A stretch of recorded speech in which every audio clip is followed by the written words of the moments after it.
I will be very, very brief before turning it over to our co-chairs, but I do want to welcome everybody officially to our 9th Community Task Force meeting. I just want to take just a personal moment of reflection before we dive in here. Today is actually my official 6-month anniversary with the SDOT team. And it also happens to coincide with the 6-month anniversary of the closure of the high-rise bridge. Right.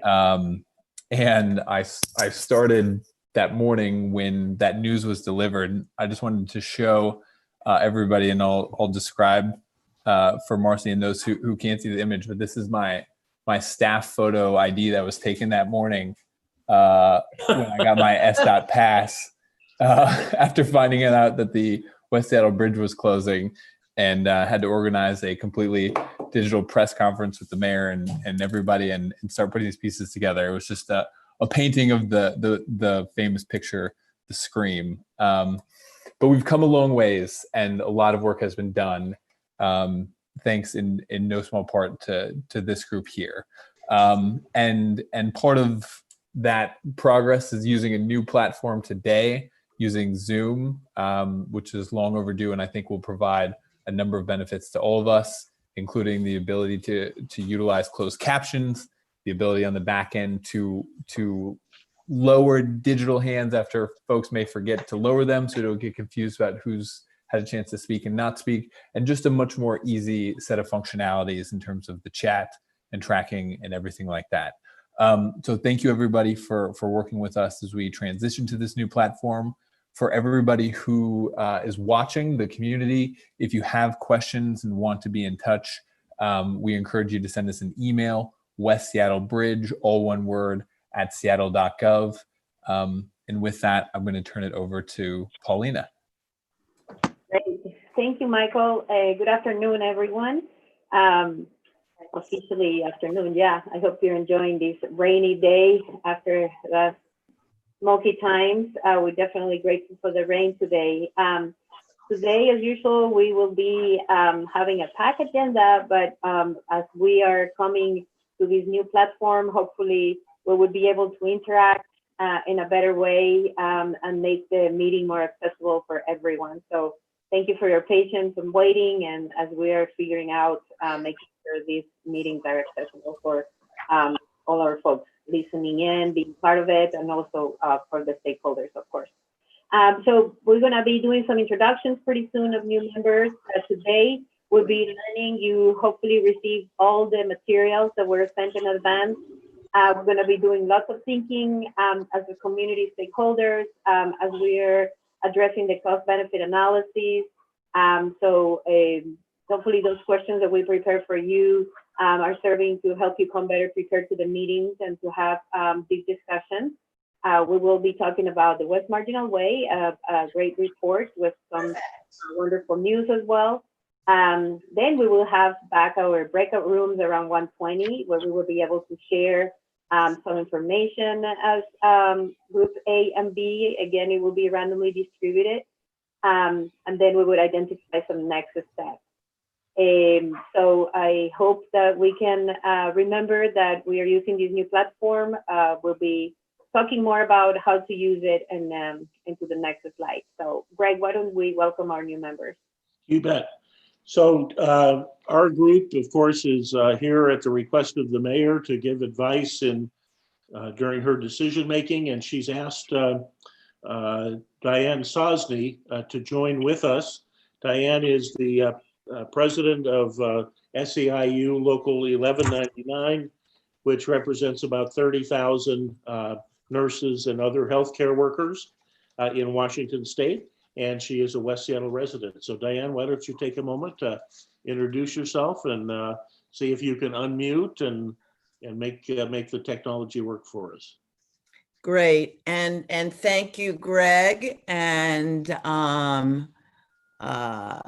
Lori, and I see a number of people I know on here. So pleased to be joining you. As Greg said, I run SEIU Healthcare 1199 Northwest. Just for some context, I had the numbers pulled. We represent nearly 1,000 healthcare workers who live in West Seattle. Just in our local alone. And with all of the SEIU locals, there are over 2,000. And I would say, and so our interest in this committee, it's sort of multifold, but most of, if not all of the 2,000 workers, and some of them are members of Local 6, and Greg is from Local 6 on this committee, are essential workers. And so they can't, virtually do their work from home in West Seattle. They have to get out of here to hospitals or clinics or Harborview or wherever. So again, thanks. And I look forward to being part of the deliberations.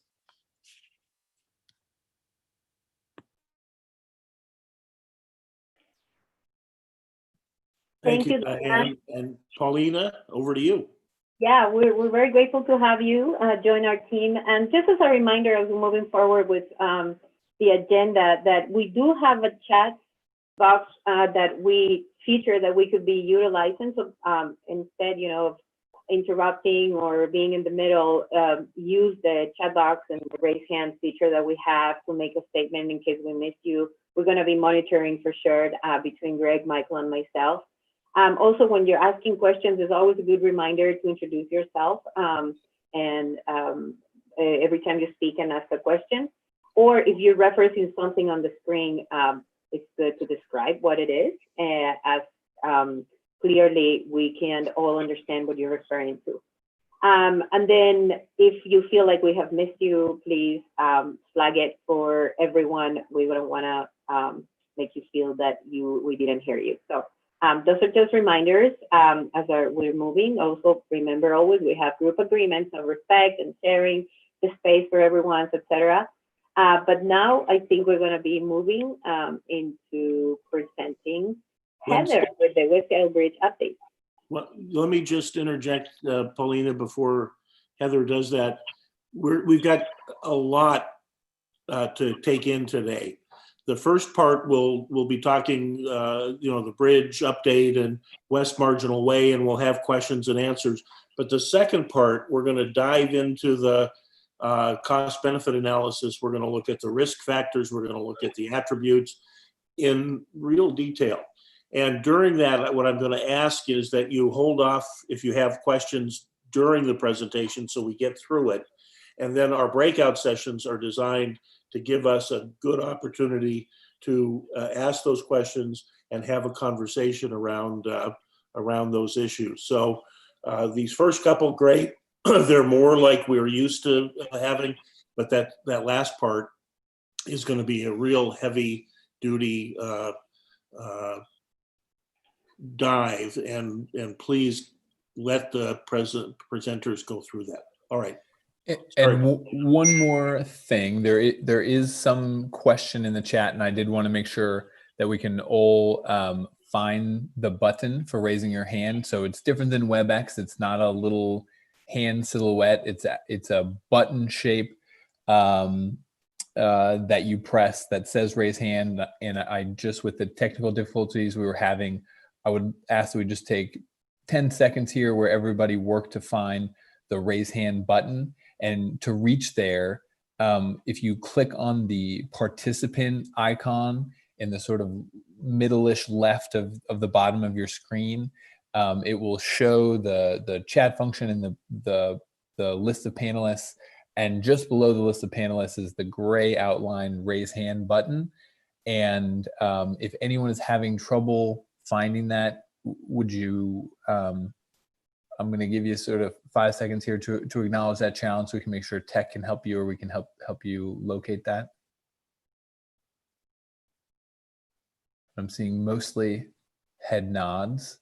And so I think we're good to go. And I see a few tests happening. And then just a reminder of hand etiquette: if you've raised your hand and speak, please remember to digitally lower it. But a benefit of Zoom versus WebEx is that we can do that for you in case you forget, so we don't get confused as well.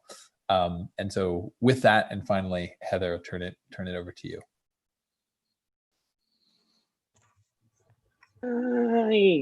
To unmute myself and say hi to everyone and welcome to Diane Sosney. I'm Heather Marks. I am the director of the West Seattle Bridge Safety Program. And it is our practice, Diane, at the beginning of every meeting to give everybody a little bit of a thumbnail update about what's happening on the bridge. So if we could move to the next slide, please. We have a couple of pictures here of some of the work that is happening on the bridge. The first picture shows the crews working inside the bridge along with the large steel brackets that we're going to use for the external post tensioning that we're going to be attaching to the inside of the concrete box girders. And then we have a photograph of some equipment that is being used to deliver those brackets to the high-rise bridge. Kramer North America is working 6 days a week. They did take a couple days off last week for air quality in order to continue to stabilize the bridge so that we can avoid the worst happening as we are moving forward with our repair or replace decision and actions. Next slide, please. You may recall that we, as a group, decided that a low bridge subcommittee would be the right direction to move. So the members that we have thus far are Laura Radford, Dan Austin, Ken Bowden, Bob Waters, John Persack, and Andrew Darbyshire, who is not a member of the task force, but does represent the perspective of large businesses that run shuttles that would operate on the low bridge. We still need a few perspectives, critical travel needs and Duwamish Valley residents who travel into West Seattle. We're working on filling those roles. If anybody on the task force is interested, particularly in the Duwamish Valley residents role, we would welcome you. Agency staff will include both SDOT and OED to represent city agencies. OED stands for Office of Economic Development. And also Port of Seattle and King County Metro Transit will be represented. The next step is a first meeting next week. And so we hope to get that up and running and moving. Next slide, please. I think we want to turn it over to Sarah Zora, who's a relatively new member of our team. She is the mobility manager for the West Seattle Bridge Safety Program, and she is heading up all of those traffic and transportation mitigations that we are also interested in. Sarah, would you like to take over from here? Sure, thank you, Heather. So again, yes, I'm Sarah Zora. I work at SDOT, and I'm very excited to be a part of this team. So I'm going to be going over the West Marginal Way project, and I'll take the next slide, please. As you all know, we would like to start off with the acknowledgement that we are on Indigenous land, the traditional territories of the Coast Salish people. This is definitely important in terms of the West Marginal Way corridor as well. And you'll recognize some of the improvements we make have that kind of thought and process. The most exciting thing about the West Marginal Way project, I think, is the fact that we will be prioritizing the crossing at the Duwamish Longhouse and Cultural Center, because we know that has been an issue and a need for a bunch of years now, and I'll get into that a little bit later. But that is really good news for this project. We do know that this project has been coming in from different ways, so that we are just making sure you all understand that this West Marginal Way project is a compilation of improvements addressing the concerns and the problems that we've been seeing with the closure of the bridge. Next slide. So as you know, this is a critical corridor for many users in West Seattle. It is one of our detour routes. We have seen and experienced significant changes in travel volumes and speed since the closure.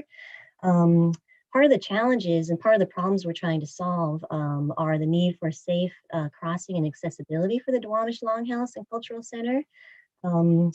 We have definitely want to recognize that there is both historic and cultural significance to the Herring's House Park, as well as the Terminal 107 Park for the Duwamish Longhouse. And they do not have any existing ADA access to Longhouse or the ability to cross that street in a safe manner. So that is a pretty significant thing that we are bringing to the package of improvements to really acknowledge that need.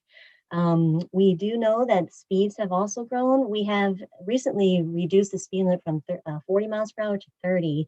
And we do recognize that we still need to tackle how the speeding is occurring and have better education and awareness about that. Part of the improvement package will be trying to think about and figure out different ways to really make sure accessibility is to and from the businesses along West Marginal Way. With speeds and large truck and turning movements, those don't really align that well. So we want to make sure that people along West Marginal Way have their businesses and have safe access to in and out of their driveways as well. And we do have some missing links in the pedestrian and bicycle infrastructure. We have the Duwamish River Trail and then the Low Bridge Swing Bridge bike connection, but we do not have the connection that meets those two. There's some ideas about that, as well as the missing sidewalk connection to the Duwamish Longhouse. So those are all the different kind of challenges, and I'm going to present to you some of the improvements that we're proposing to make and some of the scheduling and timeline of that. Next slide, please. This is just one example of how we know that we have some corridor challenges. We've been doing different data collection on our detour routes, and as you can see, the highlight on this table is showing that at West Marginal Way and the Duwamish River Trail intersection, we're experiencing, this is just a snapshot one day in time, 182% increase of vehicle volumes. And again, the other intersection that is important along this corridor is the Highland Park Way Southwest and West Marginal Way intersection, which is a big detour intersection that has increased in volumes as well. So we need to think about solutions about, to combat these challenges.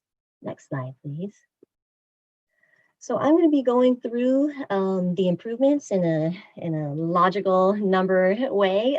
First, we're going to start with the Duwamish Longhouse crossing signal and explain what we're doing there. Then I'm going to get to the Highland Park Way, West Marginal Way intersection, the radar feedback signs to help us tackle some of the speeding that we've been observing, the west side sidewalk connection to fill in that pedestrian link, the Duwamish Trail missing link, and freight mobility improvements. Next slide, please. So for the Duwamish Longhouse crossing signal, we have, like we said in the beginning, we have committed to fund this interim and permanent crossing. It's a very important portion of the project for the whole package of West Marginal Way. As you can see from this slide, we have had some history of trying to have the Duwamish Longhouse initial request to try to get crossings and accessibility improvements. In November of 2019, the City Council funded $500,000 for the interim signal design. And with the Reconnect West Seattle interloan fund, we will be paying for both the permanent and the interim signal and the crossing sidewalk. Next slide, please. So this is just a kind of photoshopped image of what that crossing would look like. And the idea is to install an interim crossing signal at by end of summertime, late summer. And then the permanent crossing would come in at the end of, in 2022 at some time. We have to do permitting and design that we're in that process of right now. Next slide, please. This is the slide about Highland Park Way and West Marginal Way intersections. So some of the problems have been some blocking of through traffic with some of the channelization, how we have it now. And we have recognized the need to increase the efficiency at the signal. So we're proposing to rechannelize the street, which means change the way that the travel lanes when you're driving, let's see, eastbound from Highland Park Way. And so we are going to have a right turn pocket at this intersection. We're going to be restriping. We're doing some signal timing changes, and we're also relocating the bus stop from near side to far side. With these improvements, we do have modeled and feel we will be able to get 20% more westbound traffic through that intersection. So this would be installed by the end of 2020 to make sure we can have some mobility improvements for this detour route and this major intersection of the detour. Next slide, please.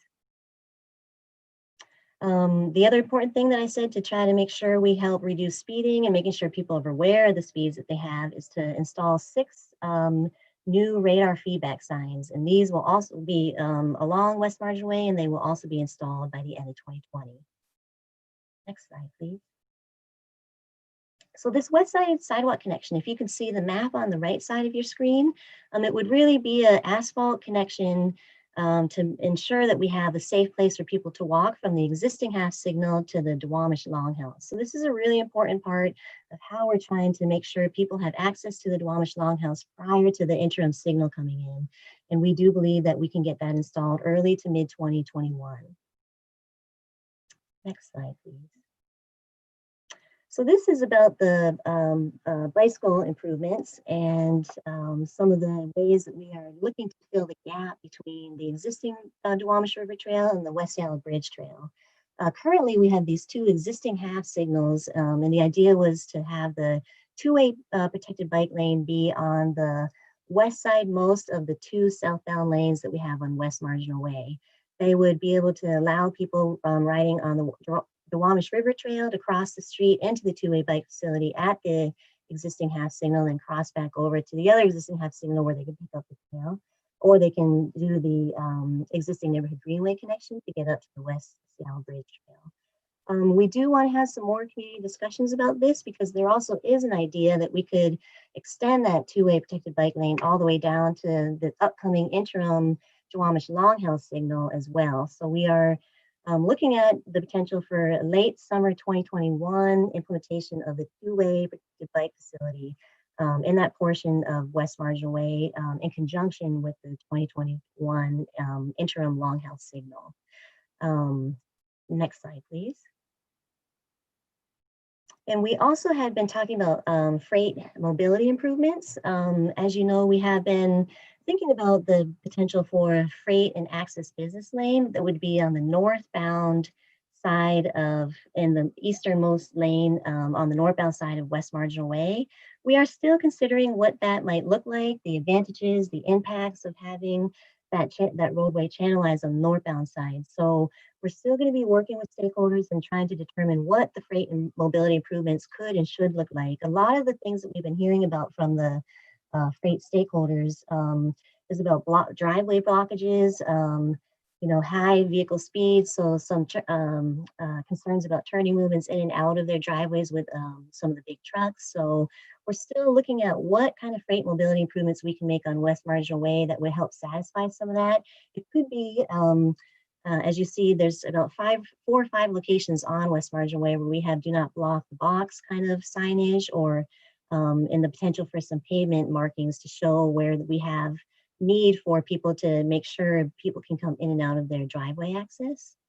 We would be doing some more stakeholder engagement about freight mobility improvements and then install those by late summer 2021 as well. Next slide, please. This is showing the southbound capacity, existing southbound capacity on West. We're kind of showing you what it looks like now, and then we'll show you the next slide of what it would look like if we had that 2-way protected bike facility in the southbound lane. So currently, we're in a little bit of a 1 southbound lane to a 2 southbound lanes. Then to the next half signal, it merges to the 1 southbound lane, and then after the Duwamish Longhouse and Cultural Center, it opens up to 2 more southbound lanes about 1 and 2 miles to the West Highland Park Way intersection.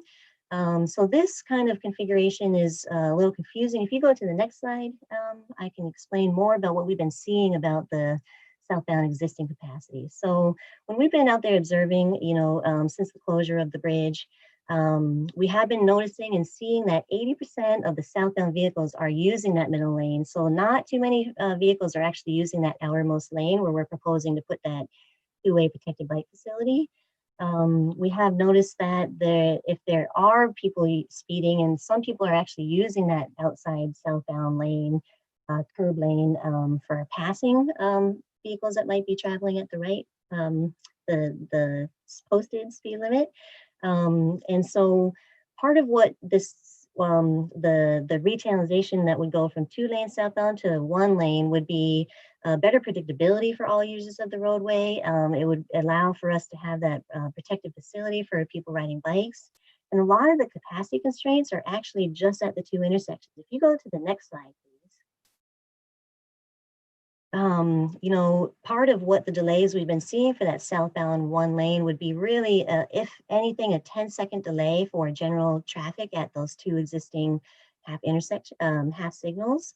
And so we are determining how it would all flow, and we're seeing the results of our analysis showing that the flow would be pretty good, and we would not have too many detrimental impacts because 10 seconds of delay.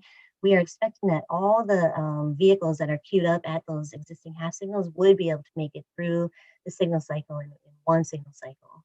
So you would not really feel the delay if you were actually traveling southbound in your vehicle, according to the modeling that we have done. Next slide, please. So the potential construction schedule, like I said, the intersection at Highland Park Way and West Marginal Way are going to be implemented, the different channelization striping, the relocation of the bus stop, and some signal changes in this year, 2020, as well as the installation of the radar feedback signs. Coming up into 2021, we would be focused on the west side sidewalk connection, so we have better pedestrian access from the existing half signal down to the Duwamish Longhouse and Cultural Center. And then later on into the summer of 2021 would be the package of the protected bike lane, which would be the southbound 2-way protected bike lane and the southbound lanes, the freight improvements, as well as the interim Longhouse signal. And the phase 3 would really be part of that permanent Longhouse signal coming in 2022. I think I went through that presentation quite fast. So I wonder if people have questions or comments, concerns.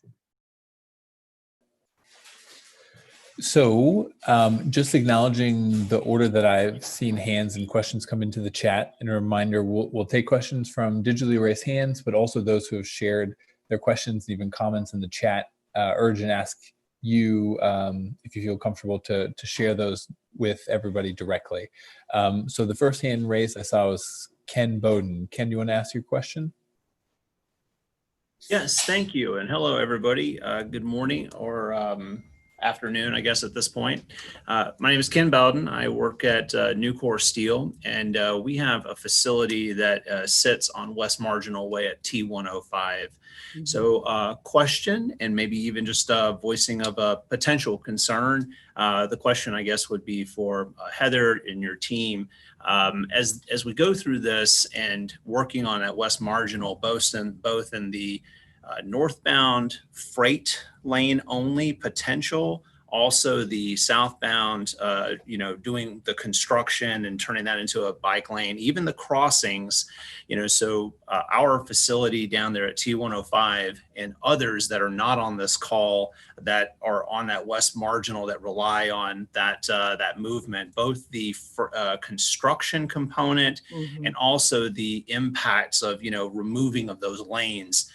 It does cause a little bit of concern to me, just disrupting, of course, and then maybe pushing the bottleneck up to those lights on either side of north and south West Marginal. That would, I guess I would want to make sure that those are evaluated very carefully before disrupting that traffic, because needless to say, in today's world with the high bridge not being there, we're heavily reliant on moving product and people. 70–80% of our people use that arterial. So disrupting that would not be good for us. That would be question and concern. Just wanted to voice it. Ken, thank you very much for Heather. Just FYI. Go ahead. Got it. Thanks. Allie, do you want to share your comment with the community? This is Allie from South Park.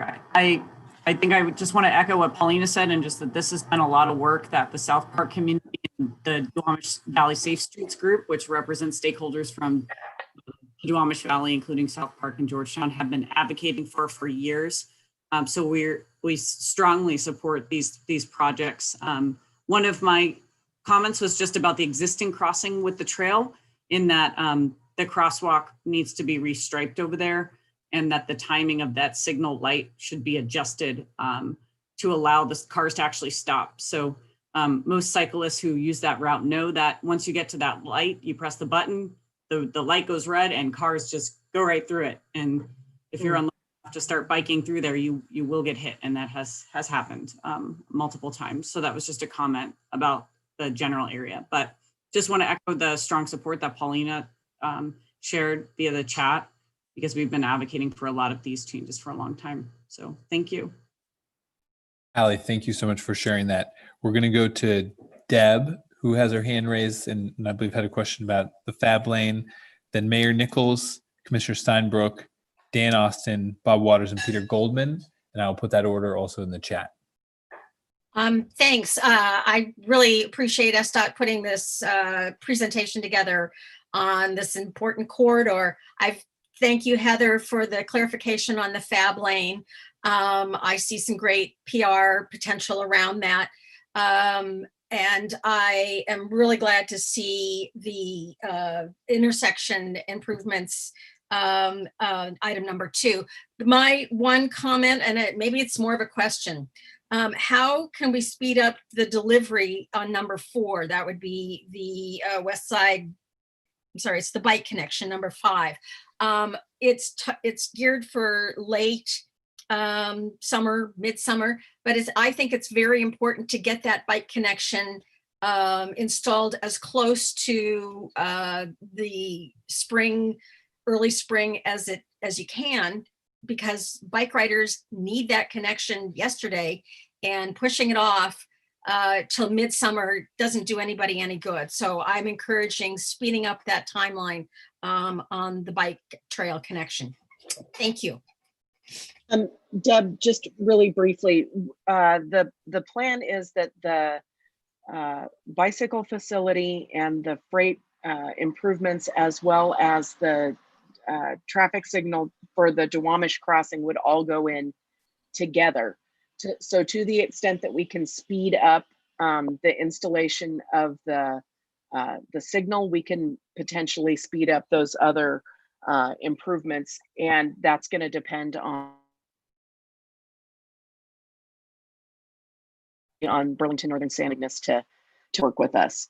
So we understand the importance of all of these facilities, and we're working to get them in as quickly as we can, taking into consideration our partners, Burlington Northern, and also the weather. So you can't pave with asphalt when it's cold and raining, and you can't paint the road when it's cold and raining. And so we have to do some design, we have to do more outreach. So we're moving all of these things as quickly as we can, but there are some physical limitations to what we can do. I completely get that. Thank you, Heather, and good luck with Burlington Northern. Yeah. Mayor Nichols, I'm going to turn it over for your question, and then we're going to go to Commissioner Steinbrook, and then just acknowledging we have plenty of time for questions here. This segment ends at 1, so don't be bashful, but also don't feel like we're running out of time for a chance to dialogue around West Marginal Way. Thank you, Michael. This is a corridor that I'm particularly interested in. I think it's the key to keeping people in reasonable assurance of being able to move without getting off of the arterials and going through neighborhoods and creating lots and lots of other problems. So I would echo the comments that were made a few minutes ago about the perception of the freight northbound and essentially taking a traffic lane southbound as far as the Longhouse. I recognize that in particular doesn't really change the capacity, but the perception will be that it has changed the capacity. And we're also fighting a psychological battle here with giving people some hope that they can actually move through these corridors in a predictable fashion. I want to, Sarah, congratulate you and the team on the work that you've done on the intersection. A 20% increase in throughput there is fantastic, and the right turn lane off of Highland Park to West Marginal northbound will be of great help. I've asked a couple of times, both in this session and then in conversations with staff, about those asphalt islands that exist there, both north and south on on West Marginal. I understand there are electric utilities that are involved underneath those pads, but I really do think that you could create a significant additional capacity, particularly northbound on West Marginal Way, if we could tackle that in a reasonable time. And since we've got lots of time between now and when anything reopens on the high level corridor, can you tell me a little bit about how far the conversations have gone about that, and whether there's any hope that we'll see some additional capacity created there? So, Greg, one of the things that we have done, one of the things that we have done is assigned a designer who can, it's not there, it's conduit for signal facilities. So it's not City Light, it's SDOT. There are also some, there are also some drainage structures that are there. So that's SPU, but we're looking at what's possible in terms of removing those islands. And it's just a design process, which, as you know, is a process of change, and B, takes longer than anybody thinks it should. And so we modeled what capacity improvement could happen as a result of that. That's what we that will take place as that will take place as part of the design process. Okay, thank you. So a good way to think about it is this is, the first phase, and we will see if there's going to be a second phase of improvements that we can make. So we're in that design process right now. Great, thank you. Thank you, Mayor Nichols, Sarah, and Heather. Let's turn it over to Commissioner Steinbrook, then Dana Austin, then Bob Waters.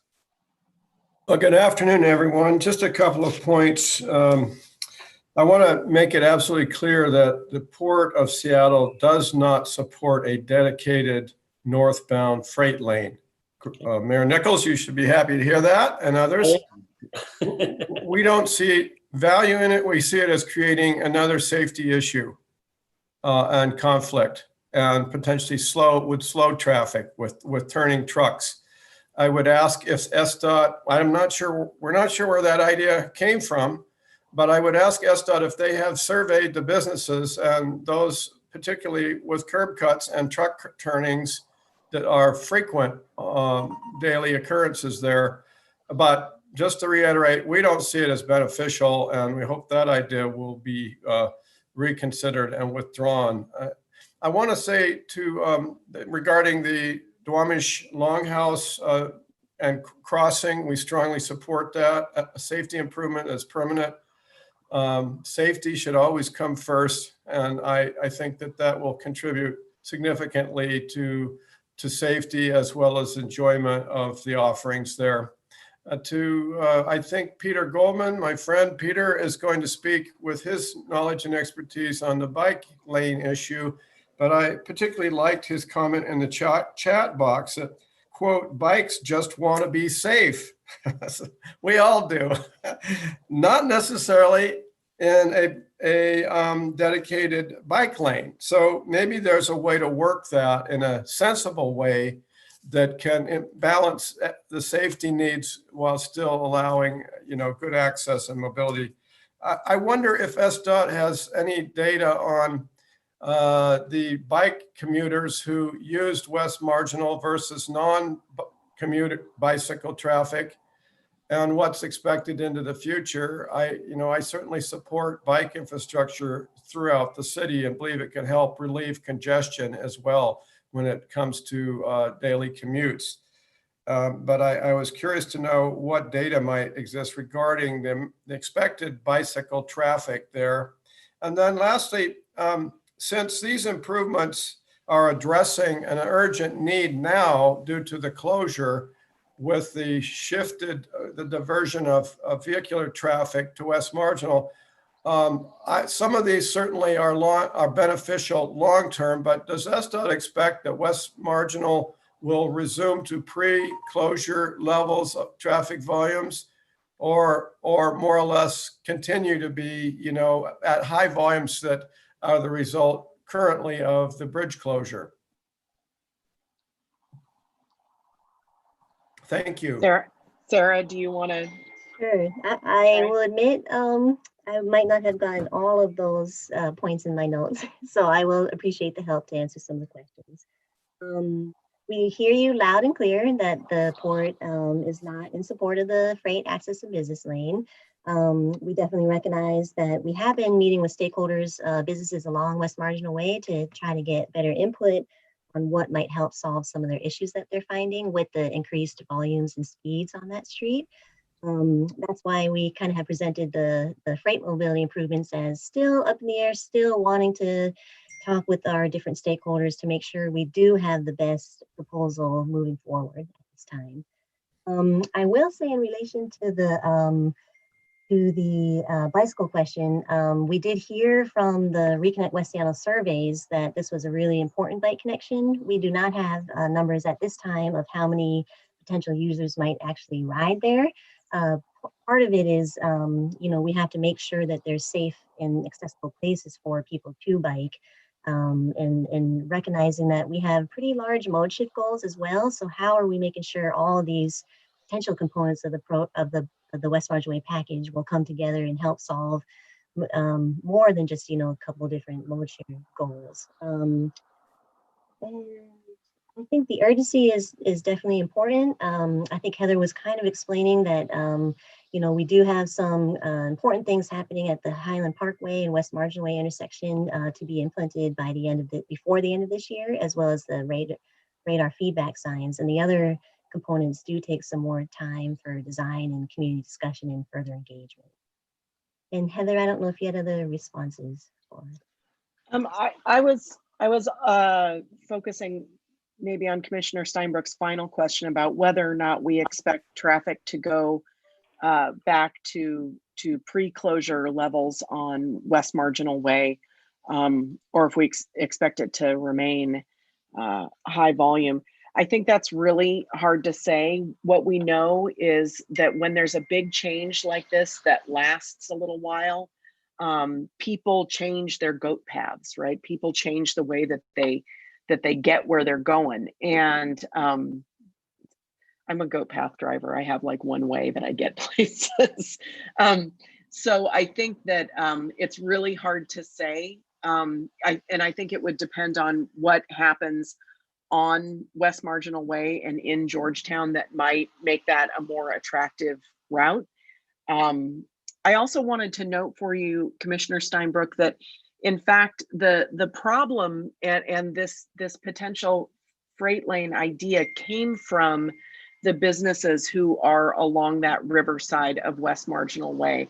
So we've heard from them very strongly and clearly that they're having problems getting out of their driveways. And so part of this idea was to ease that for them. So I think that maybe addresses all the things that you shared with us. Is that good? Okay, great. Thanks, Heather. Thank you, Commissioner Steinbrook. Dan Austin, Bob Waters, Peter Goldman, then we have Councilmember Herbold and Representative Cody. The commissioner may have taken like 80% of the things I wanted to talk about there, so this will be pretty quick. Efficiency.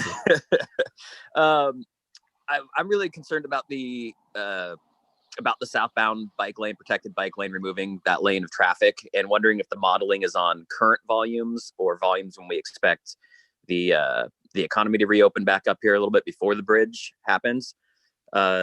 And I'd really like to see if there's a way to potentially combine that sidewalk and bike trail and still leave the second access or the second southbound lane available. I thought the Duwamish crossing signal, which I'm a huge fan of, was put in there to help take part of that bump out to get more traffic moving through. So I'm just curious how much bikes would actually use there, and if that is something that maybe we should leave as 2 lane or get back to 2 lanes of southbound traffic with a combined sidewalk bike infrastructure there, and then monitor the bicycle traffic. And when the high bridge reopens, then look at converting that lane when we actually have the data of how many people would use it. And that's all I got. Those are all great comments, Dan. Thank you. Some of the modeling that we have done were from July 2020 volumes. So we will probably have to do another look at maybe what it was looking like prior to the closure of the bridge closure, you know. So we will have to do a little bit more analysis, but definitely the monitoring will be pretty important for like a before and after evaluation of what is happening if these improvements go forward. So great points. Thank you. Thank you, Sarah, and thank you, Dan. Bob, would you like to ask your question? Well, yeah, Dan and Commissioner Steinbruck basically took the wind out of my sails here, just kind of piling on. But, you know, if we're up 121% and 182% on 2 of the crossings now, and same thing Dan said, what's going to happen post-COVID, we got to anticipate it's going to go even higher. So I can't imagine taking 25% of the capacity out of the system for automobiles when you're increasing at that kind of level, and understanding that biking is important, certainly, but this is a Band-Aid until we get some things done with the bridges, that if there isn't some way that we can work the sidewalks and the biking together, at least on a temporary basis, and then phase into it in a phase 2 kind of deal. You know, basically the same comments as Dan and Commissioner Steinbruck, more or less. Bob, really appreciate those comments, and I think something that, you know, it's sounding incumbent from the SDOT side is a little bit more articulation on our thinking about this lane, because really the bottleneck in this moment in time is the 5-way intersection that truly is the jam here, and sort of the unsolved. And this little snippet in time where people can race by a zip around and zoom forward only to hit the brakes when they get stuck in the car that's right in front of them, you know, is not something terribly impeded in early research around the bike lane, but we owe more clarity around that. So we appreciate everybody flagging that. Peter Goldman, then Councilmember Herbold, and then Representative Cody. Thank you, Michael. I've never been one to shy away from a conflict between bikes and cars. We do need a lot of bike lanes in a lot of places. And I never want to suggest that we eliminate a protected bike lane, because this is a really, really important corridor for bikes to go north and south. So, but if possible, I've ridden this hundreds of times. I know every square inch of it. The goal needs to be to just have something that's wide enough for pedestrians and bikes on the west side, get them as far south as possible until they can do a safe crossing and get over to the Duwamish Trail and get off that road. That road is going to be a highway for years now. We know that. I don't think a protected bike lane there is the only way to do it. It's the key is just got to be to get folks south across the road and then get onto the Duwamish Trail. So I think that folks in the bike community would just feel happy to just have a safe place so they could continuously ride and go south. But it's extremely important for bikes. So we need to do something there. But I don't know if this is necessarily the place to have the bike versus truck and car debate. It might not be necessary. If we have to lose some trees, I hate to see that happen, but I think there's a lot of room there to work something out, and it ought to be a high priority because the Duwamish Trail is a great underused resource. So we should not necessarily have to have this fight in this location, I'm pleased to say. Thank you, Peter. Before going, and Councilmember Herbold, I see your hand is down, and want to acknowledge Representative Cody, your hand is still up, and then Marcy Carpenter. But I think Sam Zimbabwe, did you want to say anything about the question? No, Michael, you said a lot of what I was going to say. You know, I think we've all talked about the need for a safe corridor here for everybody that's using it. In the southbound direction, the constraint really is at the undercrossing moving south, where we have one lane southbound. And so, you know, I think we can bring back additional information, but I think some of these ideas about combining bikes are already routed on the sidewalk for a piece from the existing crossing And that's challenging with and I don't think there's enough room to get width into the sidewalk that doesn't then impact the travel lane as well. So I think we hear all the concerns, and we'll make sure we bring back additional information to address them. Thank you, Sam. Councilmember Herbold.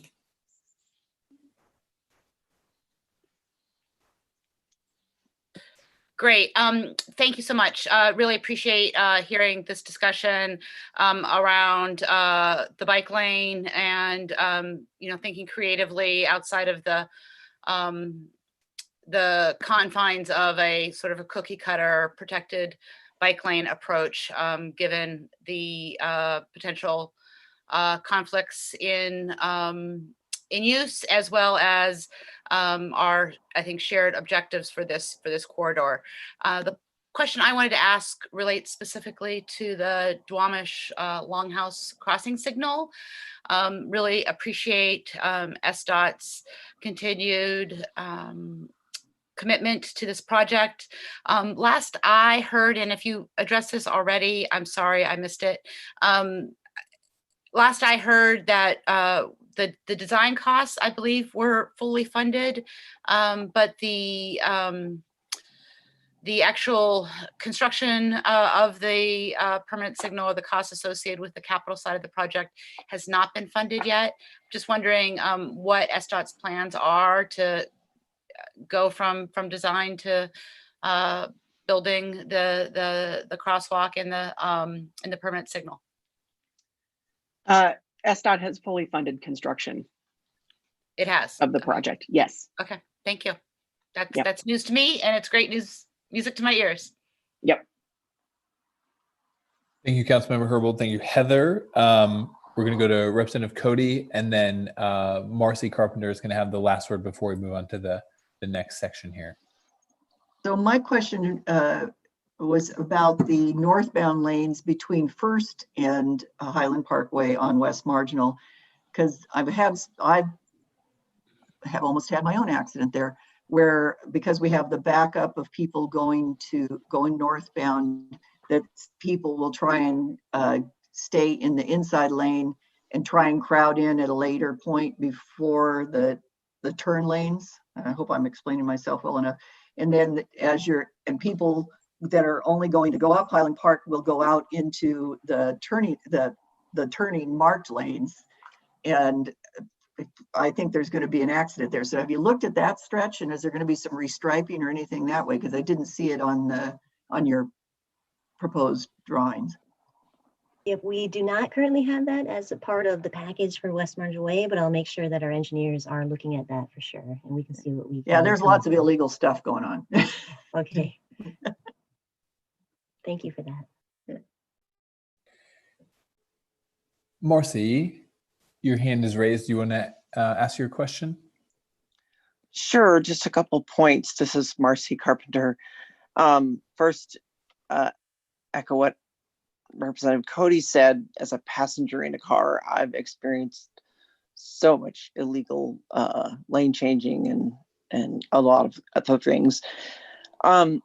Just a caution about putting in something that's supposed to be bicycle and pedestrian combined. Anywhere those are put in where there's no barrier between the bicycles and pedestrians is incredibly unsafe for pedestrians. So I would not be in favor of installing something new that is going to put pedestrians in danger. Thank you.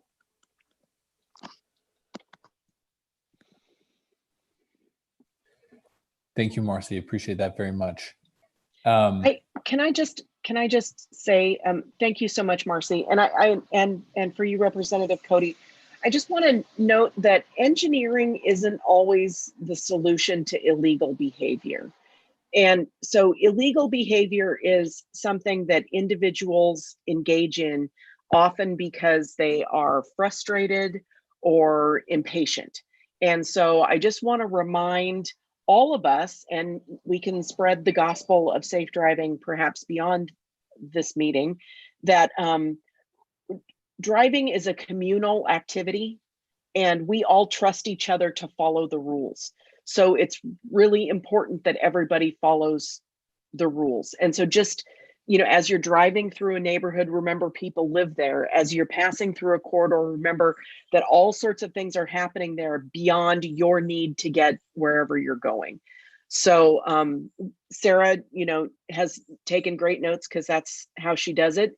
And we'll look at all these things. I just want to remind all of us that part of driving is taking responsibility for that broader context that you're driving through. End of sermon. Thank you, Heather. And Sarah, just before we can move on from West Marginal in this moment in time, did we also acknowledge just on the safety piece and accidents and traffic, do we talk about our efforts around the traffic camera? Is that something we share with folks? And that might be just a good update. Yep. So we have now, okay, we usually typically have our traffic cameras via fiber. We do not have fiber in the location of Highland Park Way, West Marginal Way. So we are using cell service for us to be able to see the movements at that intersection. So it's sometimes a little spotty. We're figuring out how to get it more stable. So there's going to be 2 different cameras connected via cable, not fiber. So it's something new that SDOT is doing, but we knew it was a critical intersection to keep an eye on. So we're trying to work with different technology we have to make sure we can have better response. Thank you, Sarah. And so an interim solution we're trying to make accessible to the public is basically a still a minute, so people can still see close to real-time updates at that intersection as we're, as Heather would say, preparing to head out and head down our own goat paths and maybe change our mind depending on what we see.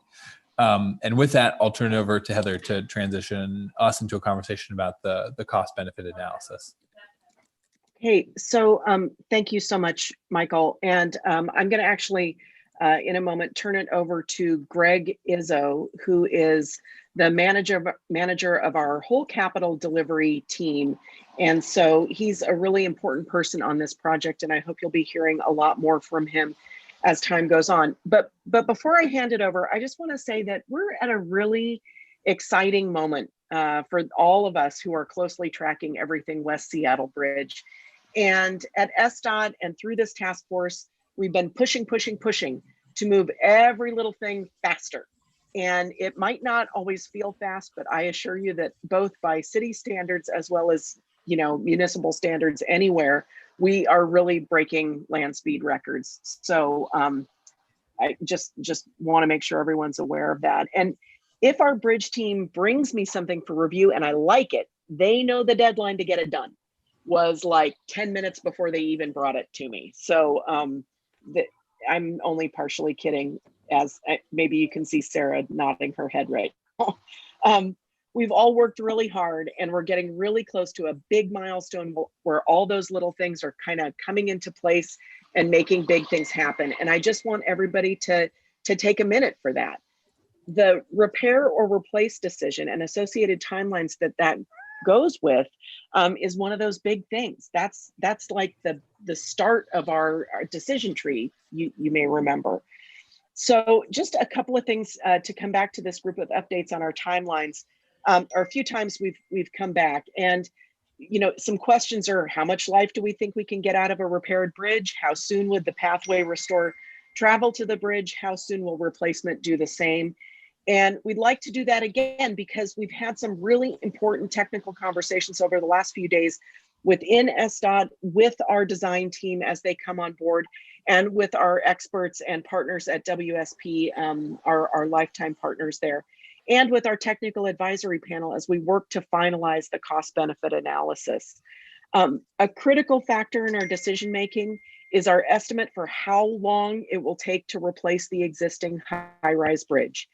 And as we finalize the CBA, we'll need to hone in our timeline for replacement under various scenarios. And our team is pursuing every option to accelerate that work. Just a reminder that the CBA tells us whether we're going to repair or replace. It doesn't tell us which way we're going to repair or replace. We don't have any updates to our previously stated timelines yet, but it is a very important consideration as we work to finalize the cost benefit analysis. Greg, are you ready to take over? Yes, let's do it. Okay. All right. All right. Thank you, Heather. Again, my name is Greg Izzo, and I'm the program manager for the West Seattle Bridge program, overseeing capital delivery and helping us lead us through and facilitating the cost benefit analysis work. So happy to be here. And great job, Sarah, and welcome to our team. That was awesome of you for the first time presenting today. Just wanted to show you quickly a roadmap of where we are. September 23rd, obviously the green area is where we are. We've had previous discussions with you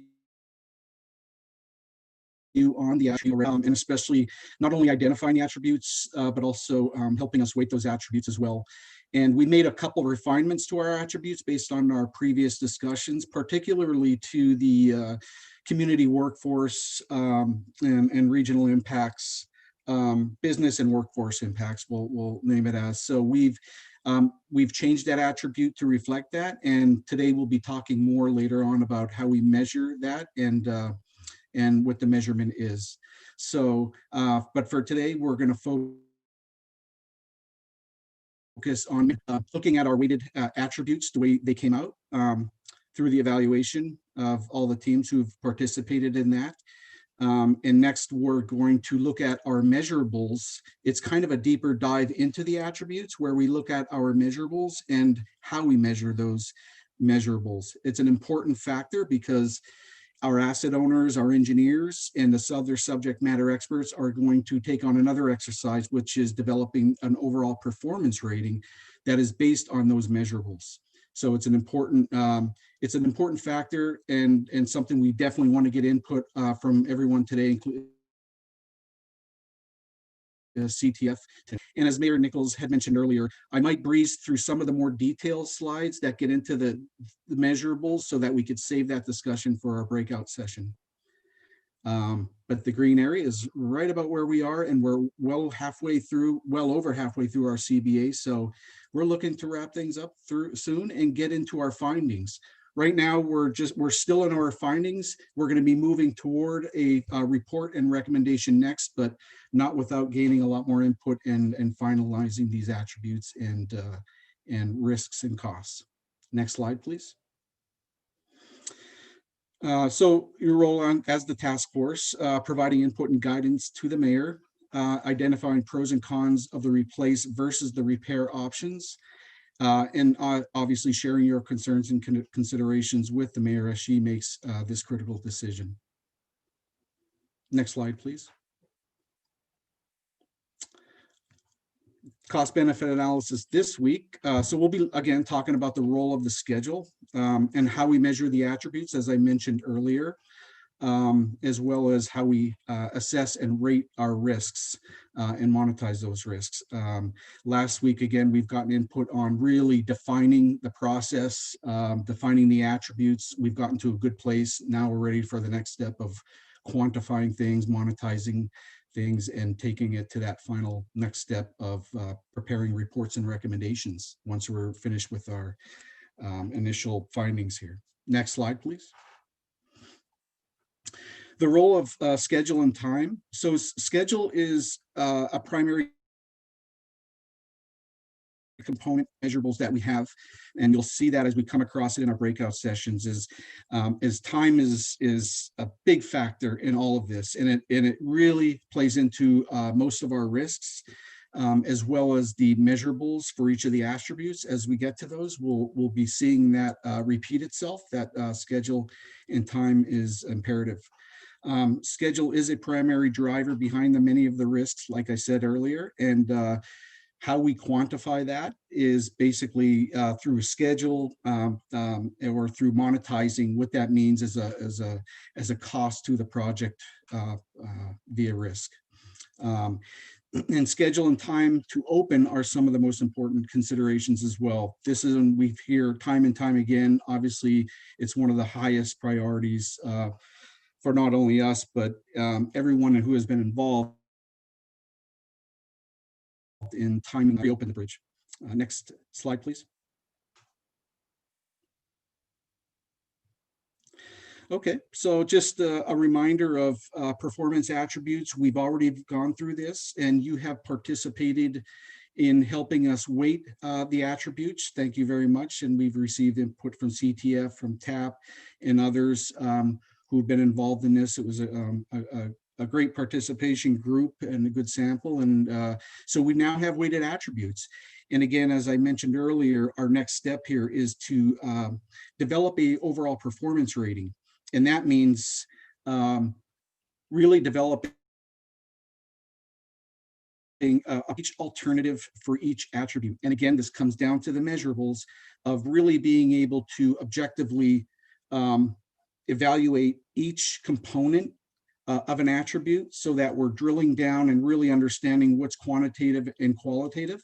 And so that's what we're going to be getting into next in our breakout sections, is really developing this portion, which would then be multiplied by our attribute weight to develop our final performance score. But again, and until we really modify things, we're really too high of a level to be able to accurately estimate the impact of each of the alternatives for each attribute. So we're going to drill down a little bit more and quantify things. And as far as the alternative costs, we're going to be talking about that at a later date. I don't think we're going to be picking up on that today, but on a future CTF, I believe we're going to be talking about rough order of magnitude costs and how they were developed. And we might touch on that today, but a high level later on. Next slide, please. Okay, this slide gives us an idea again of the combined weighting and the weighting for each of the groups, entities who are involved, SDOT, TAP, CTF, and as you can see there at the end is our combined weighting. And I'll just point out again, as most know already, is that seismic safety, mobility, and constructability came out as our highest weighted attributes when we look at weighting and ranking. So these attributes came out as most important. And another thing to note is that the remaining attributes were not far off from each other as far as weighting. So that tells us they're grouped very closely, which arguably you could say they're equally as important to the combined group. So that's one of the reasons why we wanted to keep all 10 attributes in the CBA, is because they were so closely grouped together in addition to with the reasons out there. So we kept the overall 10 for that reason as well. Next slide, please. Attributes and measurables. Again, the input on the attributes and weighting provided by SDOT, the TAP, and the Community Task Force. The input incorporated equally into the combined weighting. Mobility impacts, seismic safety, and constructability, as I said earlier, came out the highest. So right now they're the highest and most important to the combined weighting. As I mentioned earlier, the engineers, the asset owners, and are measuring each of the attributes so that we have a unit to measure from, and we can really drill down and again conduct our performance score for each alternative for each attribute. And one thing I really wanted to say, well, I might actually save it for a couple slides down. If we can go to the next slide. Okay, this is where we get a little bit more into detail, and I might just skim through some of these so that we have time in our breakout session to really take a deeper dive into the measures. But here's an example of maintenance and operations. Attribute force, how we the unit of measure would be frequency, level of effort for the maintenance, special inspections. Does it require special health and monitoring systems that have a capital cost and an O&M cost to those?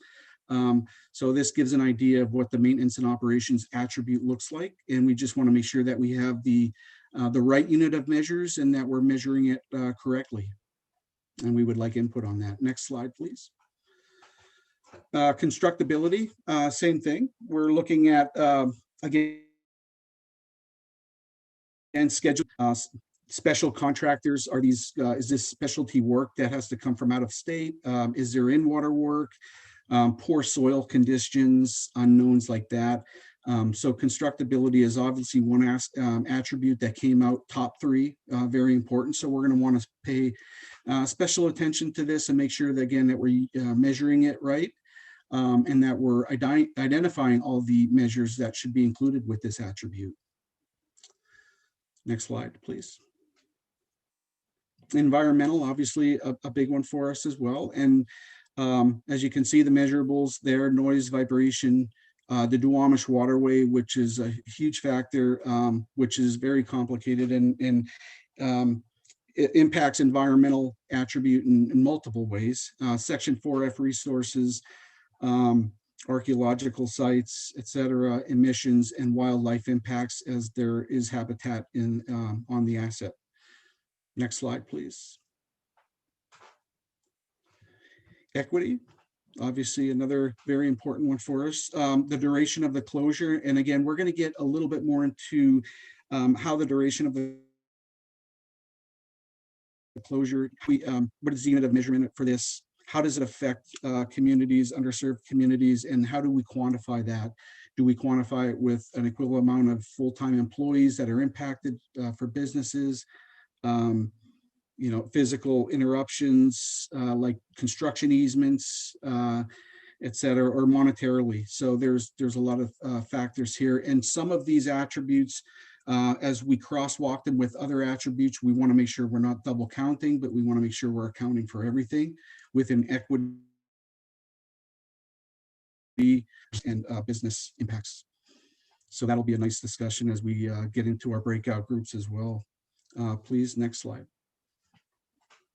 Forward compatibility. Now this attribute has a lot to do with, for instance, the sound transit and being forward compatible with other modes of transportation as we choose an alternative. Some may be more forward compatible than others, obviously, so we want to be able to really measure this, what it means to us, what it means environmentally. So this really touches a few attributes, as we'll see as well. Forward compatibility is its own attribute, but it affects other attributes in other ways. So we'll want to really make sure, again, we're looking at this measurable. We're identifying the units of measure for it correctly, and the measures themselves of how we're quantifying it.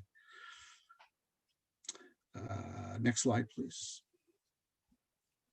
Funding opportunities, another one that really our alternatives, we're going to really be looking at how each alternative is impacted by available funding right now, whether it's grants, loans, federal or state grants and loans, and what would put us in the best position to be most competitive for federal or state grants, and what has the most return on investment, as well as if we look at inflation, you know, as an alternative, are there ways that we could certainly that are kind of come out as an advantage over other alternatives for a return on investment? So this is something we are going to look into as well in the breakout session. Next slide, please. Again, business and workforce impacts, like I mentioned earlier, this one was originally just, I think it was just local business impacts, but after some input from CTF and others, we've decided to combine this attribute to make it business and workforce impacts.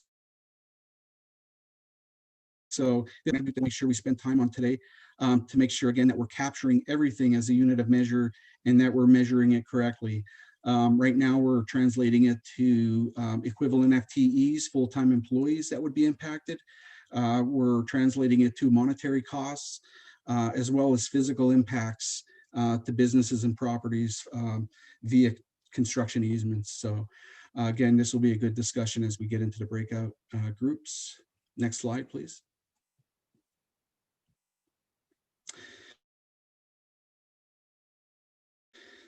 I believe this might have rated the highest out of our attributes when we had the combined weighting. So this is top 3 again that we're going to want to pay close attention to. And as I mentioned earlier, we just want to make sure we're not double counting. They're with other attributes that share mobility impacts, because it is a gray area in some in some sense, that we want to make sure we're not hitting attributes twice for the same reason. And so we're going to want to, again, make sure we have the measurables, the unit of measure, and how we're measuring it correctly identified.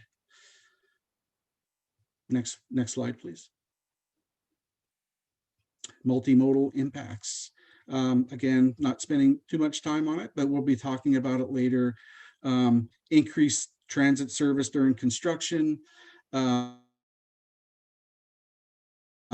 Again, multimodal, we're talking about all modes and how they're impacted by whatever alternative we choose. So we're going to want to make sure that this is an important attribute in that we're going to want to make sure that all the components of the attribute, the measurables, are clearly identified and they're quantifiable. So this will be another important one to focus on a little bit later. Next slide. Seismic and safety. This is one of the top 3 as well. So again, seismic, safety, mobility, and constructability that combined weighting showed. So this is another one we'll be looking at very closely. And this one does rise above because it's obviously in a sensitive area as far as the seismic zone and the local conditions, as well as the soils and geographically where we are. So it's an important one to mostly everybody who's been involved in the program so far. So we're going to want to pay special attention to this one and understand what each of the alternatives brings right now as far as considerations in their design and what it would take to address those seismic assumptions and the cost for those. So we can talk about that a little bit later as well. I think that was the last. Next slide, please. Any questions as far as the attributes and measurables until we get in the breakout session? Hey, Greg, I've asked folks to the extent possible, unless it's a truly burning question, to try and save questions for breakout groups, just because there are so many slides here. Yeah. And want to acknowledge that we're just a few minutes behind and want to make sure people really have a lot of time for smaller direct dialogue in the breakout group. So if that's okay with everybody, we'll ask to hold questions for breakout. Sounds good. Thank you. I want to talk a little bit about categories of risk, and I'll get through this quickly again because we're going to be talking about this a bit. But high level, we really want to focus this group on helping us make sure that we're identifying all the risks and that we're quantifying those or providing some clarity on how we're quantifying those risks, whether it's schedule, stakeholder, public risk, or a technical risk. Examples here that you can see of how each type of risk is labeled, evaluated, and later on we're going to talk about how we quantify those risks and either build them into our cost estimates or pull them off to the side as part of a separate memo that aren't quantified, but they still need to be teed up for a final decision and recommendation. So we'll be talking about that a lot more in a bit here. Next slide, please.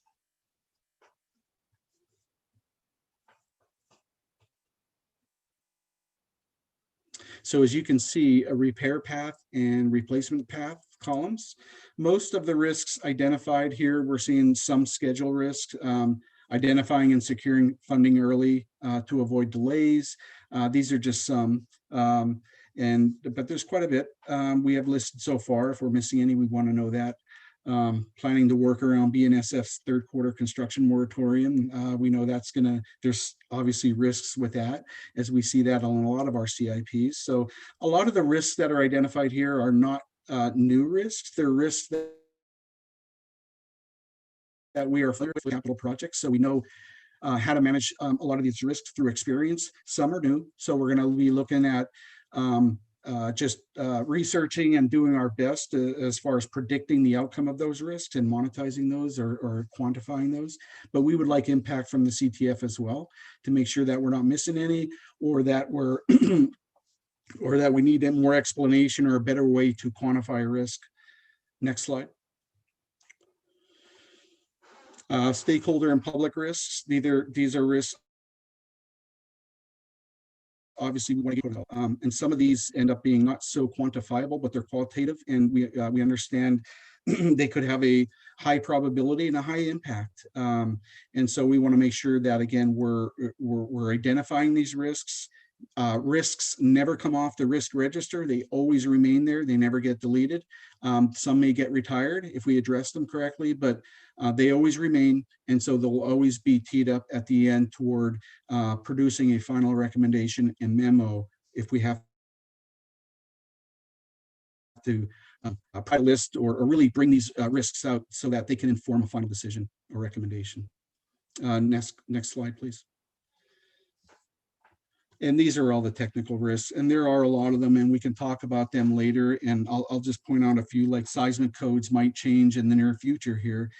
We don't know what that means, but we know there's going to be a cost to updated seismic codes. So we're gonna monetize that and quantify what that would be, and potentially add that cost to a contingency or somewhere in the weather life cycle. So. But again, the technical risks we can talk about in the breakout session as well. And I believe everyone has had a chance to review all the risks as well as the attributes probably were sent out prior to the meeting. So that's why I'm kind of breezing through these, because I believe they were sent out prior. So more discussion in a bit. Next slide, please. And so these are some of the questions that we're going to be asking, I believe, in our breakout session here is, what is that important to you? What do you think are the biggest risks for repair? What do you think are the biggest risks for replacement? And is there any opportunity to take advantage of a repair or replace scenarios as you see them? And do you see any potential ways to manage these risks and help us quantifying? So there's plenty here. And I believe is that it? Next slide. Yes, thank you, Greg. I tried to go through that fast. So. No, that you covered a lot of ground, and hopefully folks feel prepared to bring those questions into the breakout group. So if we go to the next slide quickly, we will see, all of you will see that you have been assigned to either Group A or Group B. And Group A has the easier task of just remaining on this line right here. And everyone who is assigned to Group B should have received an email with a link, but we've also included the Group B link right here in the chat. And if you just click on that link from here, it will take you to your breakout groups. We're going to go into those breakout groups, have our discussion, and then for Group B, rejoin this group by just going back to that original calendar invite. We're about 10 minutes behind schedule, but I want to ensure that there's enough time for these breakout groups to have a thorough discussion. And so I'm going to ask for the breakout groups to go about 5 minutes long, 2:05 before we reconvene all together as a group on this line. And then acknowledging this is a very packed schedule. So if people, or rather as people are migrating and need to grab a sip of water or visit the restroom or what have you, please, of course, feel empowered to do so before returning to the call. So with that, everyone, let's go to our breakout groups and continue the conversation on the cost-benefit analysis there. Michael, can you repeat the time that we're getting back together, including the small amount of time break? So let's go 5 after 2:05 to come reconvene all together on a group here. That's just eating 5 minutes into the breakout group time and 5 minutes into our reconvene group discussion. And then just acknowledging that let's jump into our breakout group since we're behind. But of course, if people have to take a brief moment to grab a drink, to use the restroom, please feel empowered to do so. And this transition would be an appropriate time to do that. Thank you, Michael.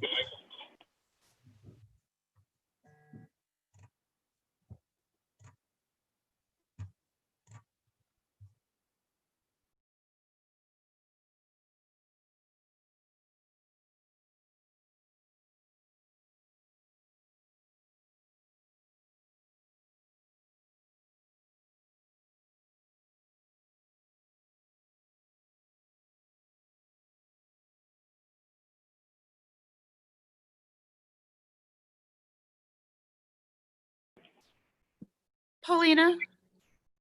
Yes?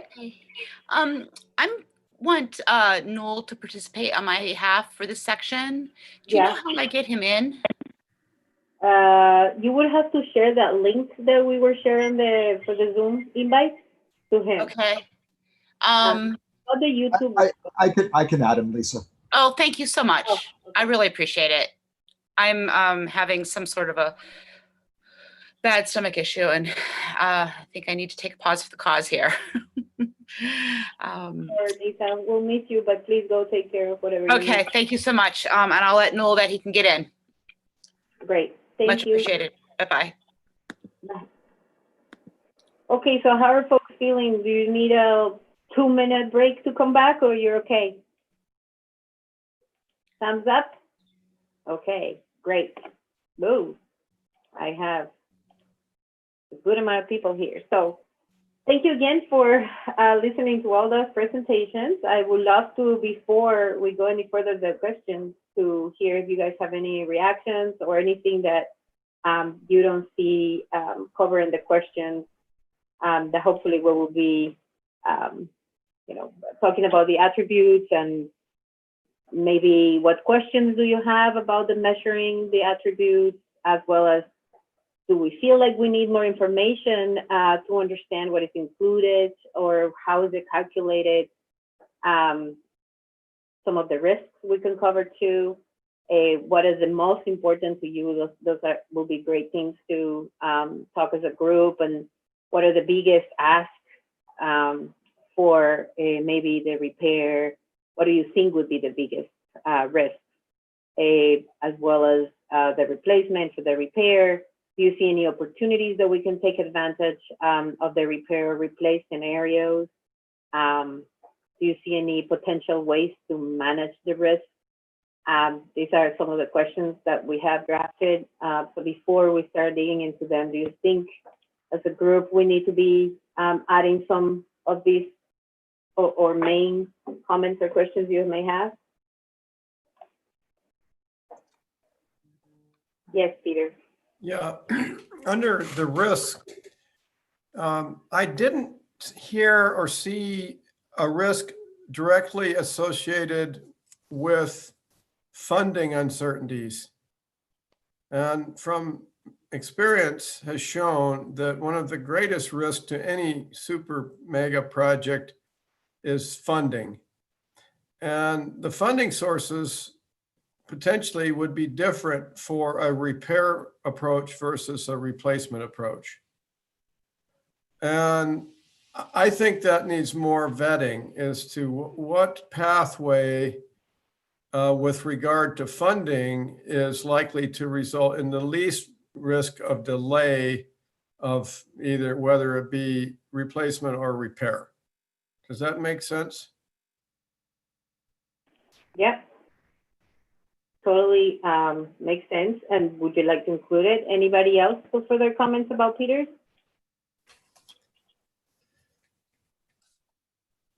Okay. Sorry, I was cheating and stuffing some calories into my face and mouth, but funding is on slide 38, and it is one of the key considerations for this, but it's worth bringing up because it's a lot of pieces. There, how's it stated? Let's see, obtain. Right. Where I think, is that shown? Megan, are you sharing? Right. It's slide 38 if you're able to, Yeah, to because pull that up. It's a schedule risk here on 45, identifying and securing funding early enough to avoid delays. Okay, okay. Yeah. You Can don't, you guys see that? I think I'm still sharing my screen with you. so Yeah. I don't, We can see, yeah, Okay. 45. well, I mean, I don't really understand what the X in the box means then, because it doesn't mean means they're equal, like there's equal risk regardless of. No, this is a risk for both repair as Okay. well as But not replacement. necessarily the same risk is what I'm getting No. at. No. Okay, so that's another level of detail that's not shown. Yeah. Yeah. The actual cost benefit analysis that everybody will get to see Okay. once the decision has been made is much more Okay. detailed. So I will- read a draft last night. I'm glad I understand that better. I just put it out Yeah. there. It's what for me is Yeah. one of the biggest risks of all is inability to get funding.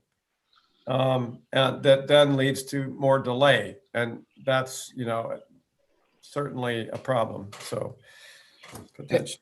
And Commissioner Steinbrook, that is a very good point and something we've talked a lot about. And on slide 38 and in more depth in the CBA, it does kind of get stability of the funding source, likelihood of funding, timing for availability, administrative requirements, legal authority, income, racial equality, lens for funding consideration, are all in that funding opportunities rubric. Okay.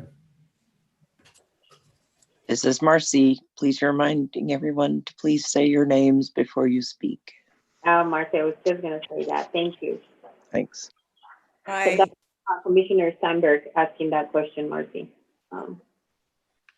Can I jump in? Before you jump in, Diane, I was going to ask if somebody is interested in the reporting back or taking notes so we can make this easier. I would take any volunteers. Deb, yay. Deb is interested in doing the report back. I really appreciate that. Empowering our community task force members. Okay, go ahead, Diane. Thank you, Paulina. And hi, everybody.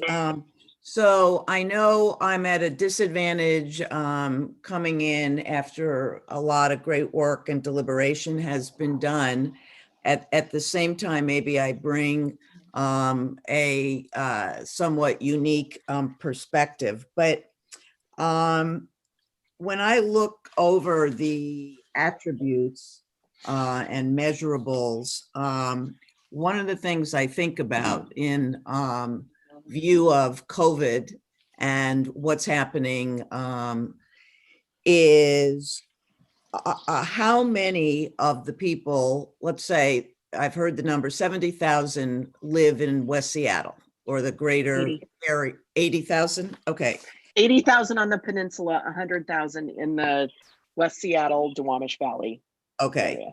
that would have been using the upper bridge for getting places. So of that number, how many are working?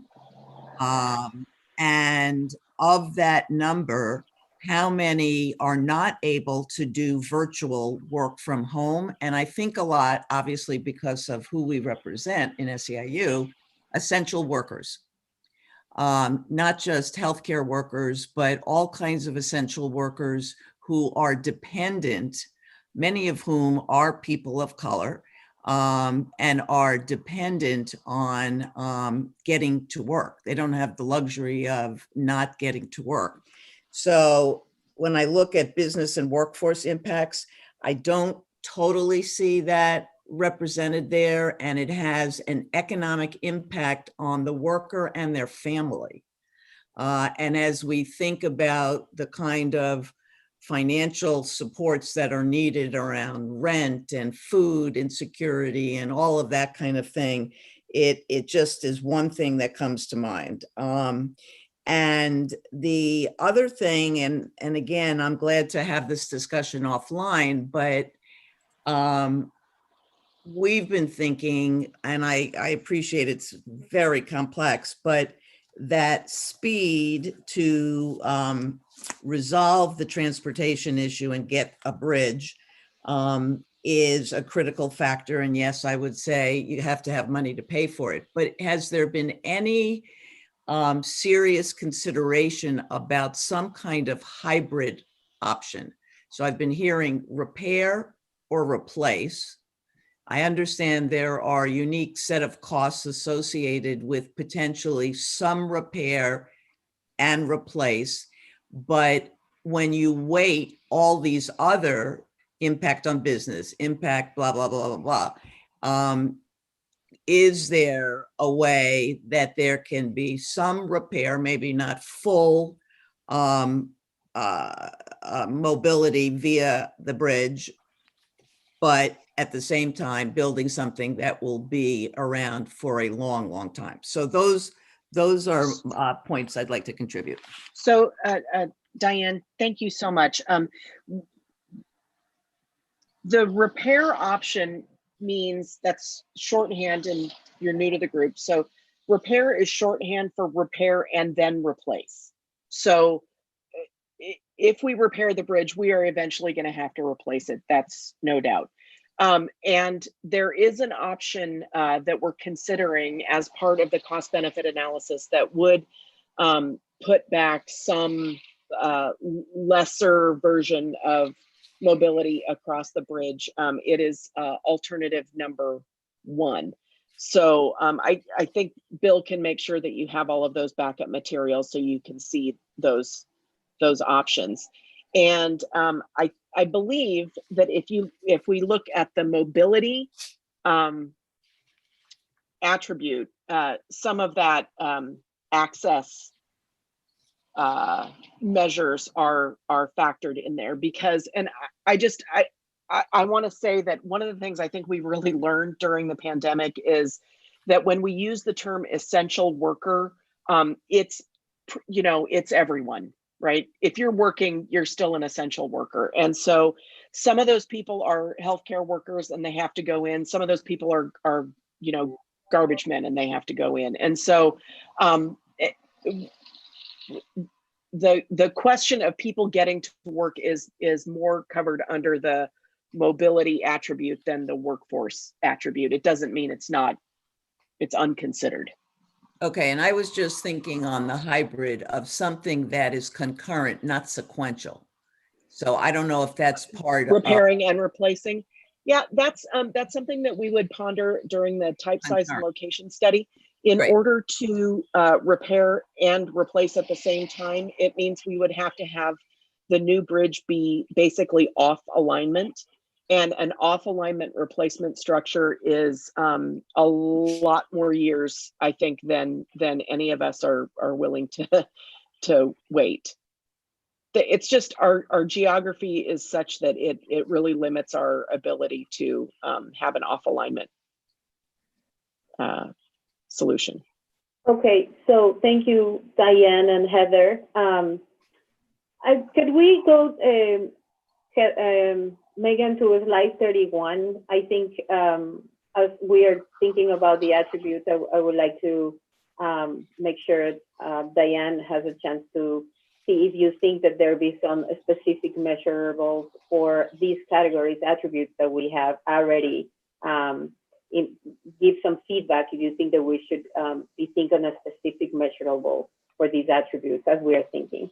So if you're reading that, Paulina, we're so far into this, we really don't have the luxury of adding a new attribute.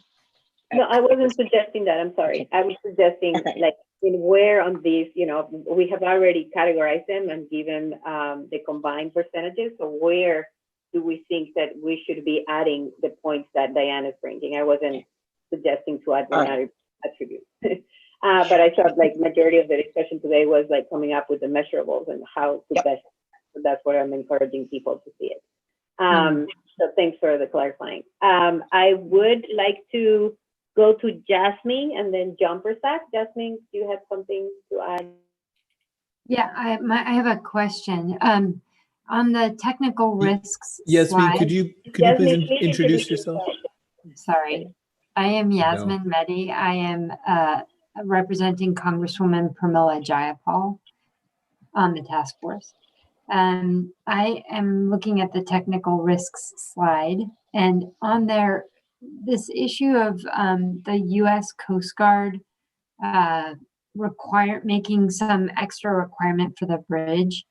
I'm curious about this a little bit because it seems to be a sticking point for a replacement path. And I'm just wondering, is there a way to eliminate it by simply going to the Coast Guard and asking them for a determination at the front end rather than waiting to see if they're going to make a determination?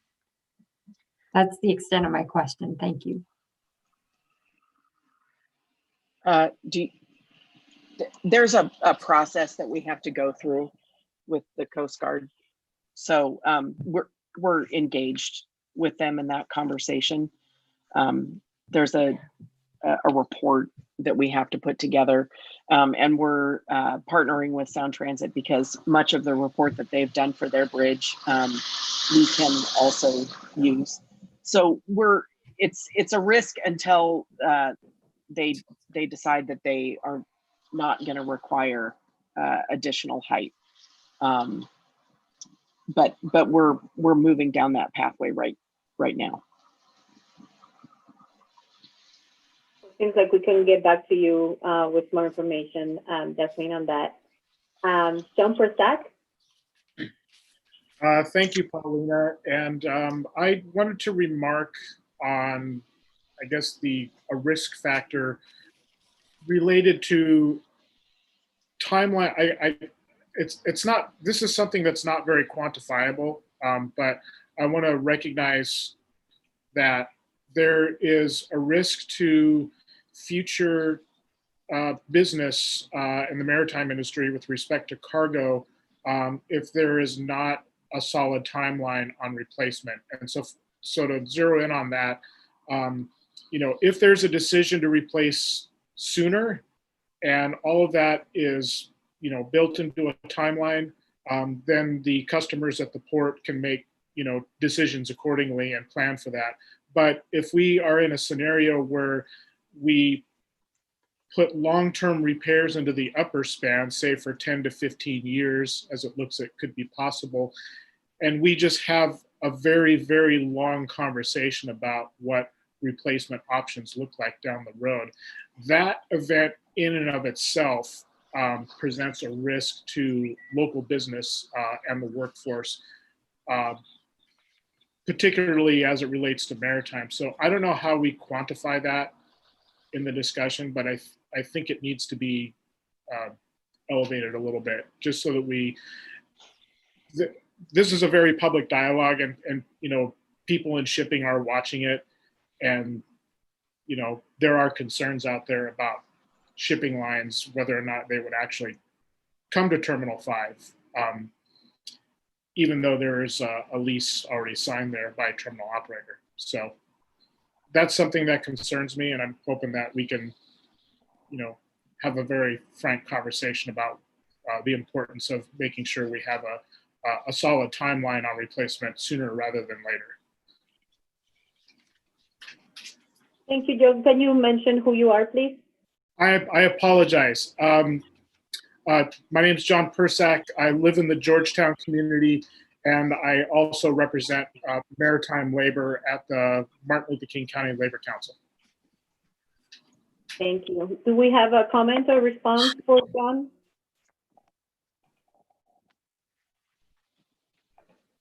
No? Looks like Heather had to step away, but sorry, I'm back. What was the question? No, it's fine. I think John's comment. I think it's a good one, John, and I'm remiss too. I forgot to thank Heather for engaging us last week in the conversation around impacts to workforce. So I wanted to recognize that as well, because I know that was a heavy lift getting that language put together. So appreciate it, Heather. Yeah. Fortunately, the math wasn't that hard to do. So. I appreciate what you've brought up here, and I assure you, from 100 different levels, we are all very interested in a firm timeline to move forward with this. Okay, thank you, John and Heather. Let's move on with Deb, who has his hand up, and then immediately after will be Marcy. So. Shoot, I'm not sure if I can remember what I was going to talk about. Oh yes, COVID. I brought this up earlier this afternoon with Heather. But should COVID be a risk factor in any of what we've got before us? And I've got too many pieces of paper right now. But COVID's not in there. It's a reality for where we are now. I was surprised to not see it mentioned anywhere, because I suggested it with the transit. So that was kind of my question. Should COVID in any way, shape, or form be identified in any of these documents? Well, actually, it is a schedule risk related to construction work stops. It's right there. But the quantifying a lot of that. Thank you, honey.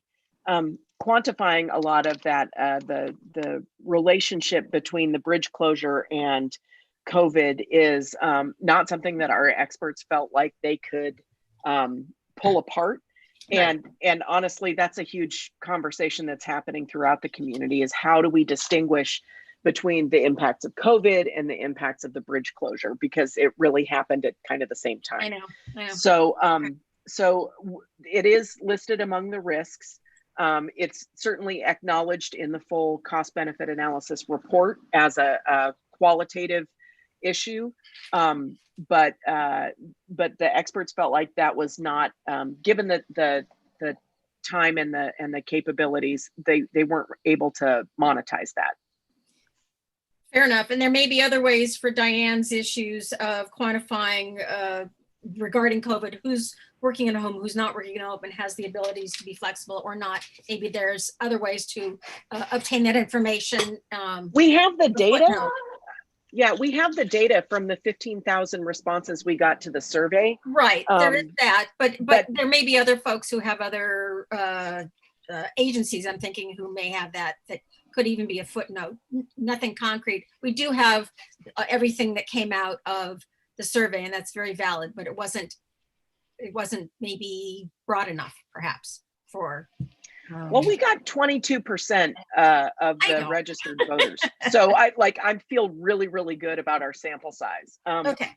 But the difficulty there is taking the number and then turning that into some kind of economic indicator. Exactly. And probably we don't want to do that right now. Thank you.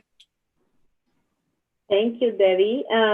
Let's move on with Marcy. Thanks. This is Marcy Carpenter. A couple questions. Heather, regarding the soil sampling, there may be certain times when that's done. How soon can that be done? Because that seems like that could throw a big monkey wrench in a lot of things. So that's question one.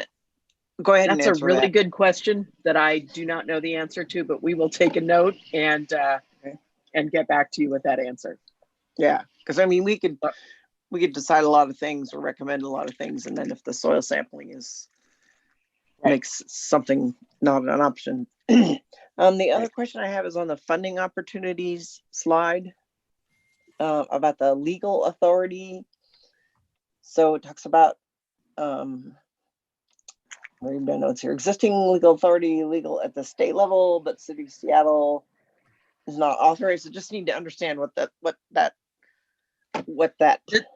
The City of Seattle is not authorized to impose tolls without a vote of the people. Ah, got it. So that has to do with tolling. Yep. Okay. Would be helpful if it was labeled that. Oh, yeah. I think we were trying to be less specific. Ah, okay. Thanks, Thank Marcy. you, Marcy. Those were great questions. I think also beyond that, Marcy, this is Sam. There's only certain tools that we have at our disposal from a local option perspective, and I think as we look forward, if there are additional authorities that we would need to go to the state legislature for, that beyond tolling or user fees or whatever you want to call that, those are other places where we may need, there may be limitations on what we can do right now with our current authorities.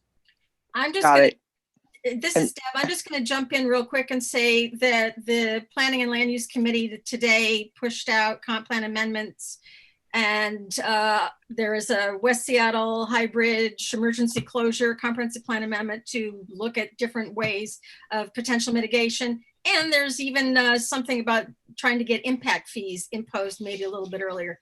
Those are things that had we had impact fees in place right now, wow, there could be a lot of money flying towards this bridge repair. But just heads up, that's all. And this is Marcy, just one other thing, just emphasizing how important the public support is going to be. You know, I know there are already lots of local folks, you know, advocating for get something open ASAP. And so just acknowledging how important that's going to be. And that we need to think carefully about how to do that. I am nodding my head in agreement, Marcy. And this is Paulina in my co-chairing, or maybe two, but I just wanted to add in like some of the risks that, as we learned from last week's climate, we need to be more conscious of like how do we add it to the list of what's, you know, now that we have seen and we have witnessed climate change and climate risks into all these plans. So I think that we should have some thinking about that as well. Yeah. The emissions, but then we have other things like what happens when one of these, you know, like a smoke that make us be stop functions for a while and things like this that we don't plan. So I think that we should also allow for some discussion in there. Yeah, if workers can't, this is Deb, if workers cannot work because their contracts say you're not working when it's dangerous air quality, right, that's a big risk. Exactly. Yeah, that's what I'm referring to. Thank you, Deb. So we have about 4 more minutes to go before we have to go back and report. I want to make sure that we feel like we have been covering the questions, that any opportunities, I feel like we could cover more on the opportunities or potential ways to manage the risk as we are discussing on either the measuring attributes or the risk. I see Peter has his hands up. So please, Peter. Okay, thank you. To underscore John Persak's comments regarding the risk to Terminal 5, we have an expectation that that facility will be fully operational by 2024.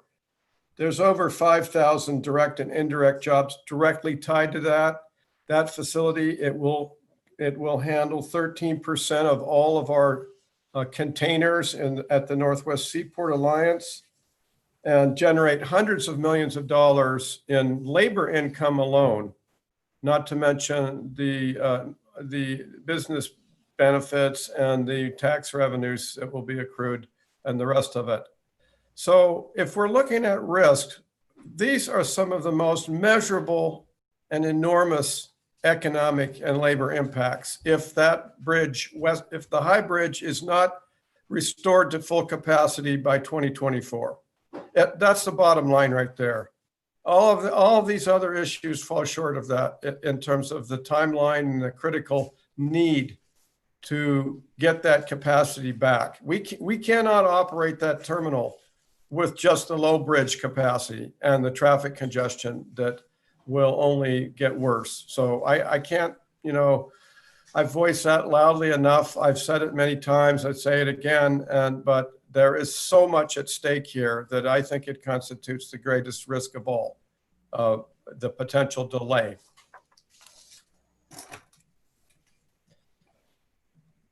Thank you, Commissioner Sandberg. Do we have a comment follow-up by Sam or Heather? No? Okay. So then I'm going to let you finish your well-deserved food, Heather. But instead, how about we hear from Newell first? Paulina, could you repeat the question that you were asking everybody, please? My question? Yes. No, I was just asking if we have a follow-up from Commissioner Sandberg point, and it looks like Heather is ready to respond. And yay, after she was chewing her lunch. So go ahead, Heather, and then we will come back with you, Newell.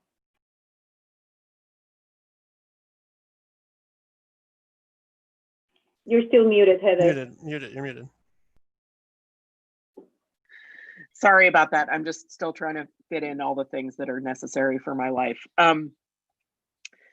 Commissioner Steinbrook, I absolutely agree with you. And we have, this is one of the factors that we're considering as we are weighing the repair or replace decision, not only the direct economic impacts from construction, but also the impacts to the industrial and maritime industry. So you'll find that is something that we added quite recently because we understand how important that is.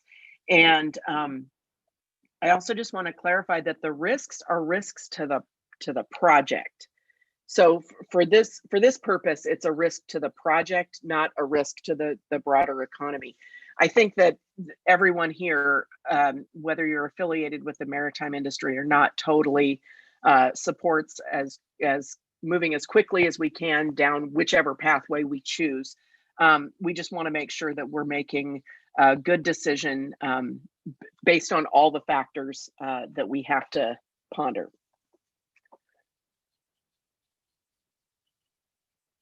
Newell? Let's go with Newell.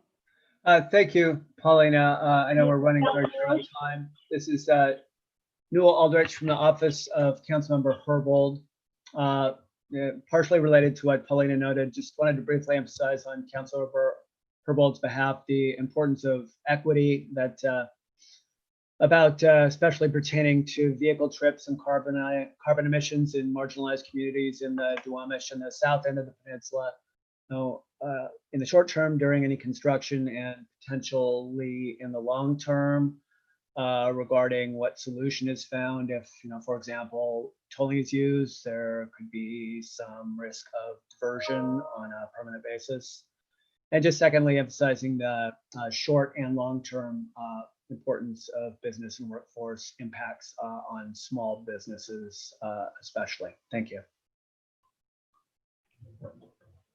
Thank you so much, Newell. That was a great follow-up question. And looks like we need to come back to where we are because we didn't go anywhere.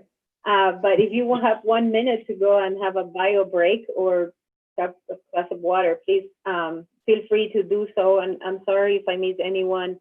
I think those hands that were up in the chat were already called out. So, but if we didn't, feel free to write them down in the chat and we will try to address them. And thank you so much to Deb for taking notes and reporting back. So 1 minute before we come back, and I appreciate all your thoughtful comments.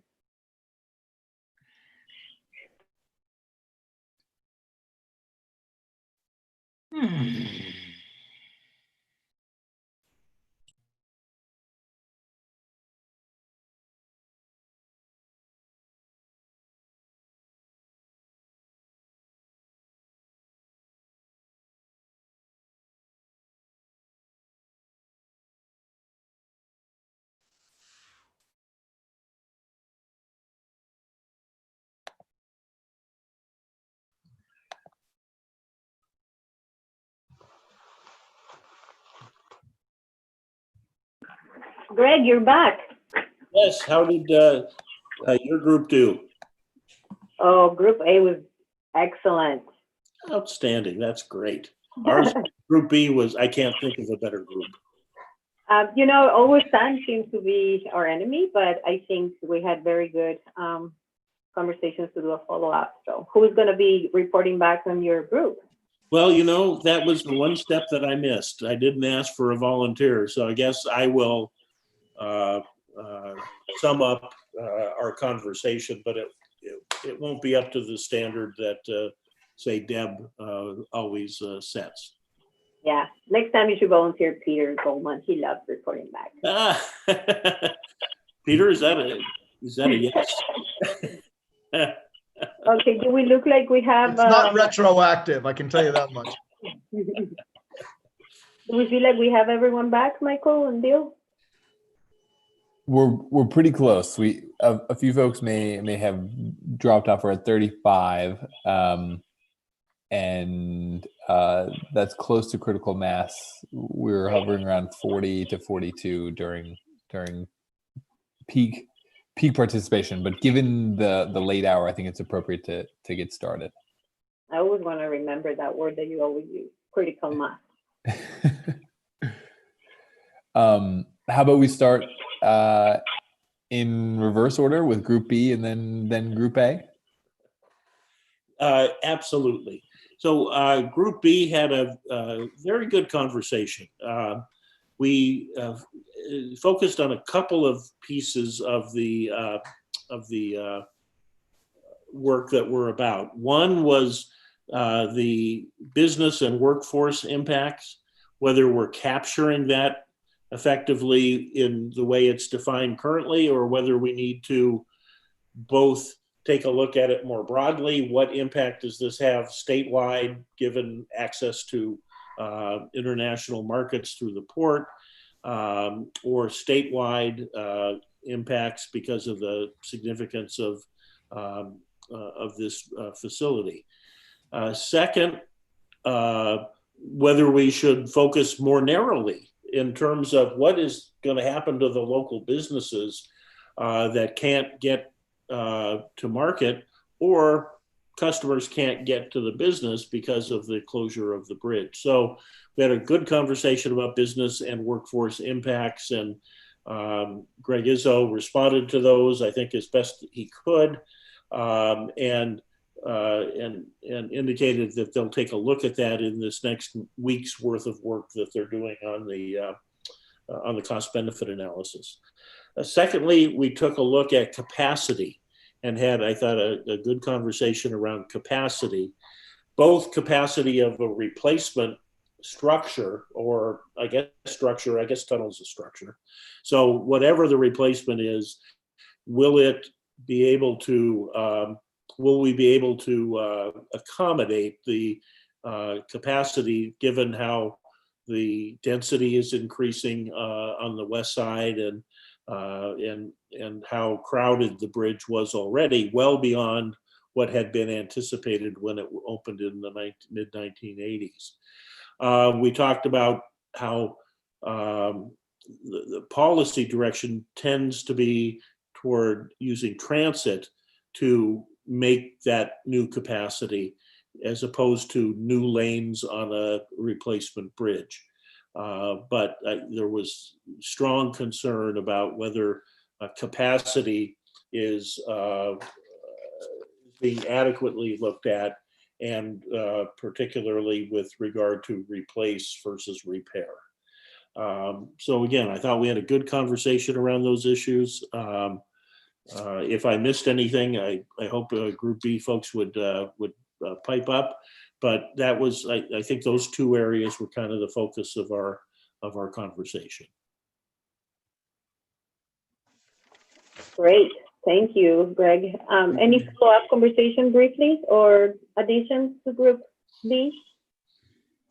No, I think that hit it. It sounds like we may need to look at, as Mayor Nichols was saying, the local versus the broader impacts of the businesses and workforce. And so that's something we definitely want to take out of this, is maybe perhaps looking at those separately and quantifying those separately as well. The third area that we talked about was that today's briefing was primarily process.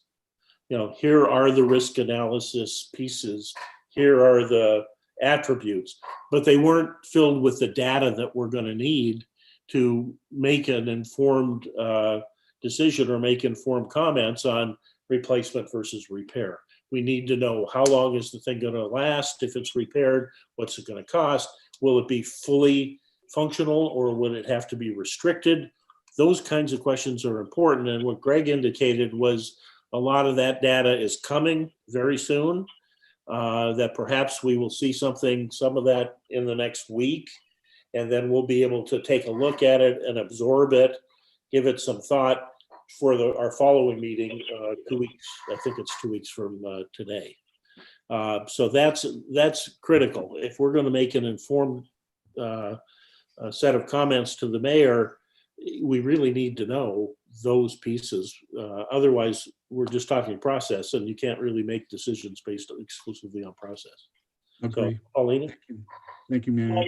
I completely agree with you, Greg. And we also covered many of the things that you mentioned. And most importantly, how do we bring these measurables into accountability as well, and that we can rely on as community task force members to help develop those.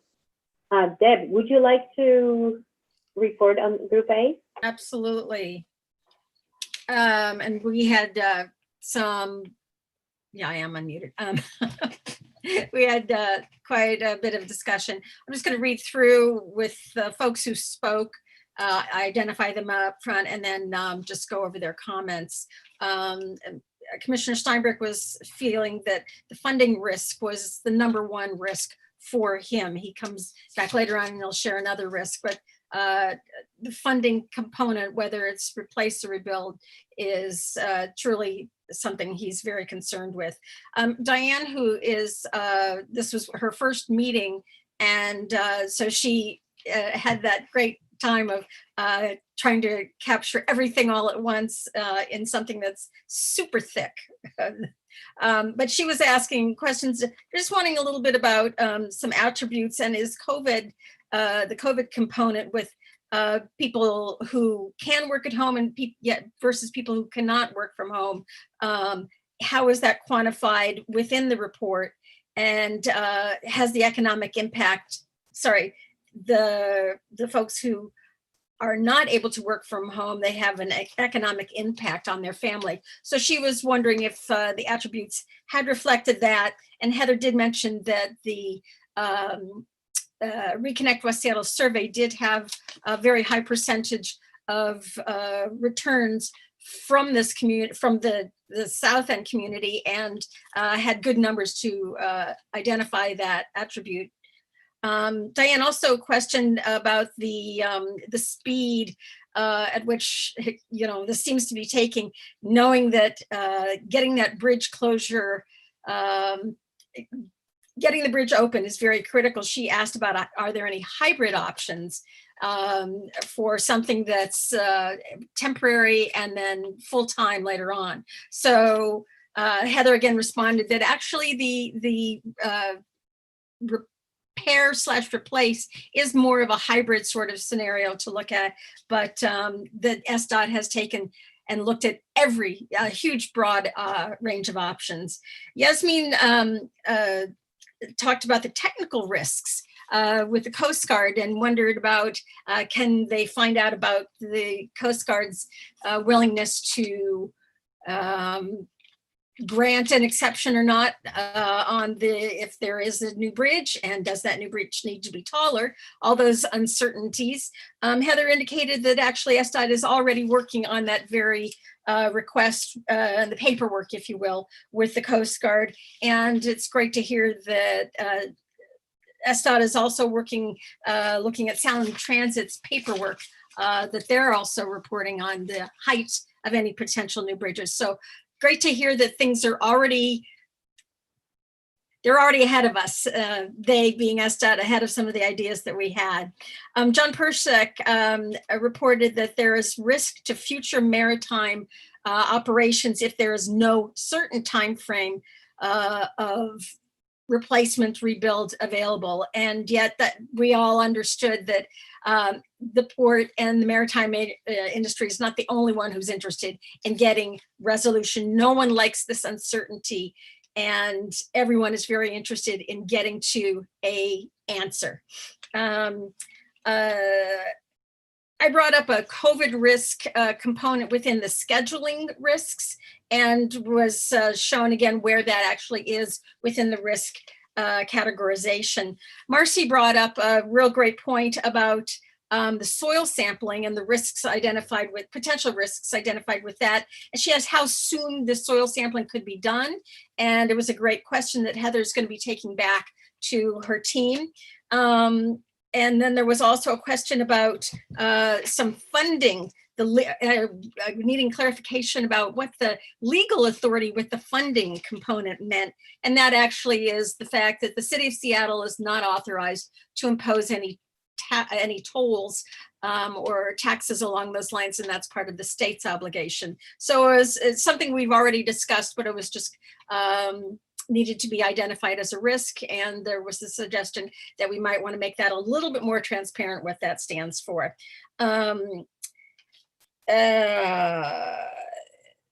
Marcy also clarified that public support in all of this is so very, very critical. And that was agreed to by many, many folks. And Paulina brought up a great issue of kind of last week, you know, we were in a climate change scenario, not of our own making. And how is that factored into the clarifications here? So while there may be some greenhouse reference, the thought that there needs to be a little bit more analysis or clarification, if you will, about that potential risk if indeed people can't go, workers can't go to work on the bridge, rebuild or replace because their contracts state that they can't be outside when the smoke is in a, what did it get up to, hazardous conditions? So think about the fires. Peter had a comment then at the very end that he felt that it was a supremely key issue that with the Terminal 5 reopening in 2024, if the bridge is not restored to drivable capacity, that's the greatest risk for him and the port. Newell then, Councilmember Herbold's aide, referenced that there were two very key components to the council member. One, the importance of the equity impacts on the marginalized community, and also the impacts of the short and the long-term impacts on the small businesses within the D1 and the D2 areas. So that's my summary. Wonderful. Thank you, Deb. Any 30-second reactions to any questions before we move into next steps and almost adjourned? We're getting very close. Thank you. Wonderful work, Debbie. Thank you. It sounds like both groups had wonderful conversations. We're transitioning at this point from process and analysis to getting the data, reviewing the data, and making comment and recommendations to the mayor and to SDOT. And I think that's going to be an important transition. We'll see that, I think, at our next meeting. I think we've got a very good base of knowledge now through the process up to now. So I want to thank everybody for the amount of time and effort that you have put in over this summer to get us to this point. The next month will be very important. You know, we're all feeling it in so many different ways. I want to recognize the work of the task force members. I also want to recognize the work of SDOT. Sam, you and your team have worked very hard. You have been very responsive, I think, to members of the task force. I know you guys have been very responsive to Paulina and I as we've talked to you in between the meetings and asked you to address different questions. So this has been, I think, a terrific effort. I know there are people out there who are very frustrated at the amount of time. We're at the 6-month anniversary, if you will, of the closure of the bridge. This week, I believe, also marks 1 year from the last piece of the viaduct being taken down, and how wonderful it was that we had new ways to get places that unfortunately we don't have right now. This has been a good effort. It's been as fast as I think doing our due diligence has allowed us to move. And I think we're ready to take that next step over the next month. So, Paulina? I think I'm just gonna leave it straight to Michael to walk us through the next step. Okay, what's next? Thank you, Mayor Nichols. Thank you, Paulina, and everybody for joining us today. That does bring us pretty much to the conclusion of our 9th Community Task Force meeting. Just a little bit of housekeeping reminder, our next meeting is 2 weeks from today, meeting number 10 on October 7th at noon.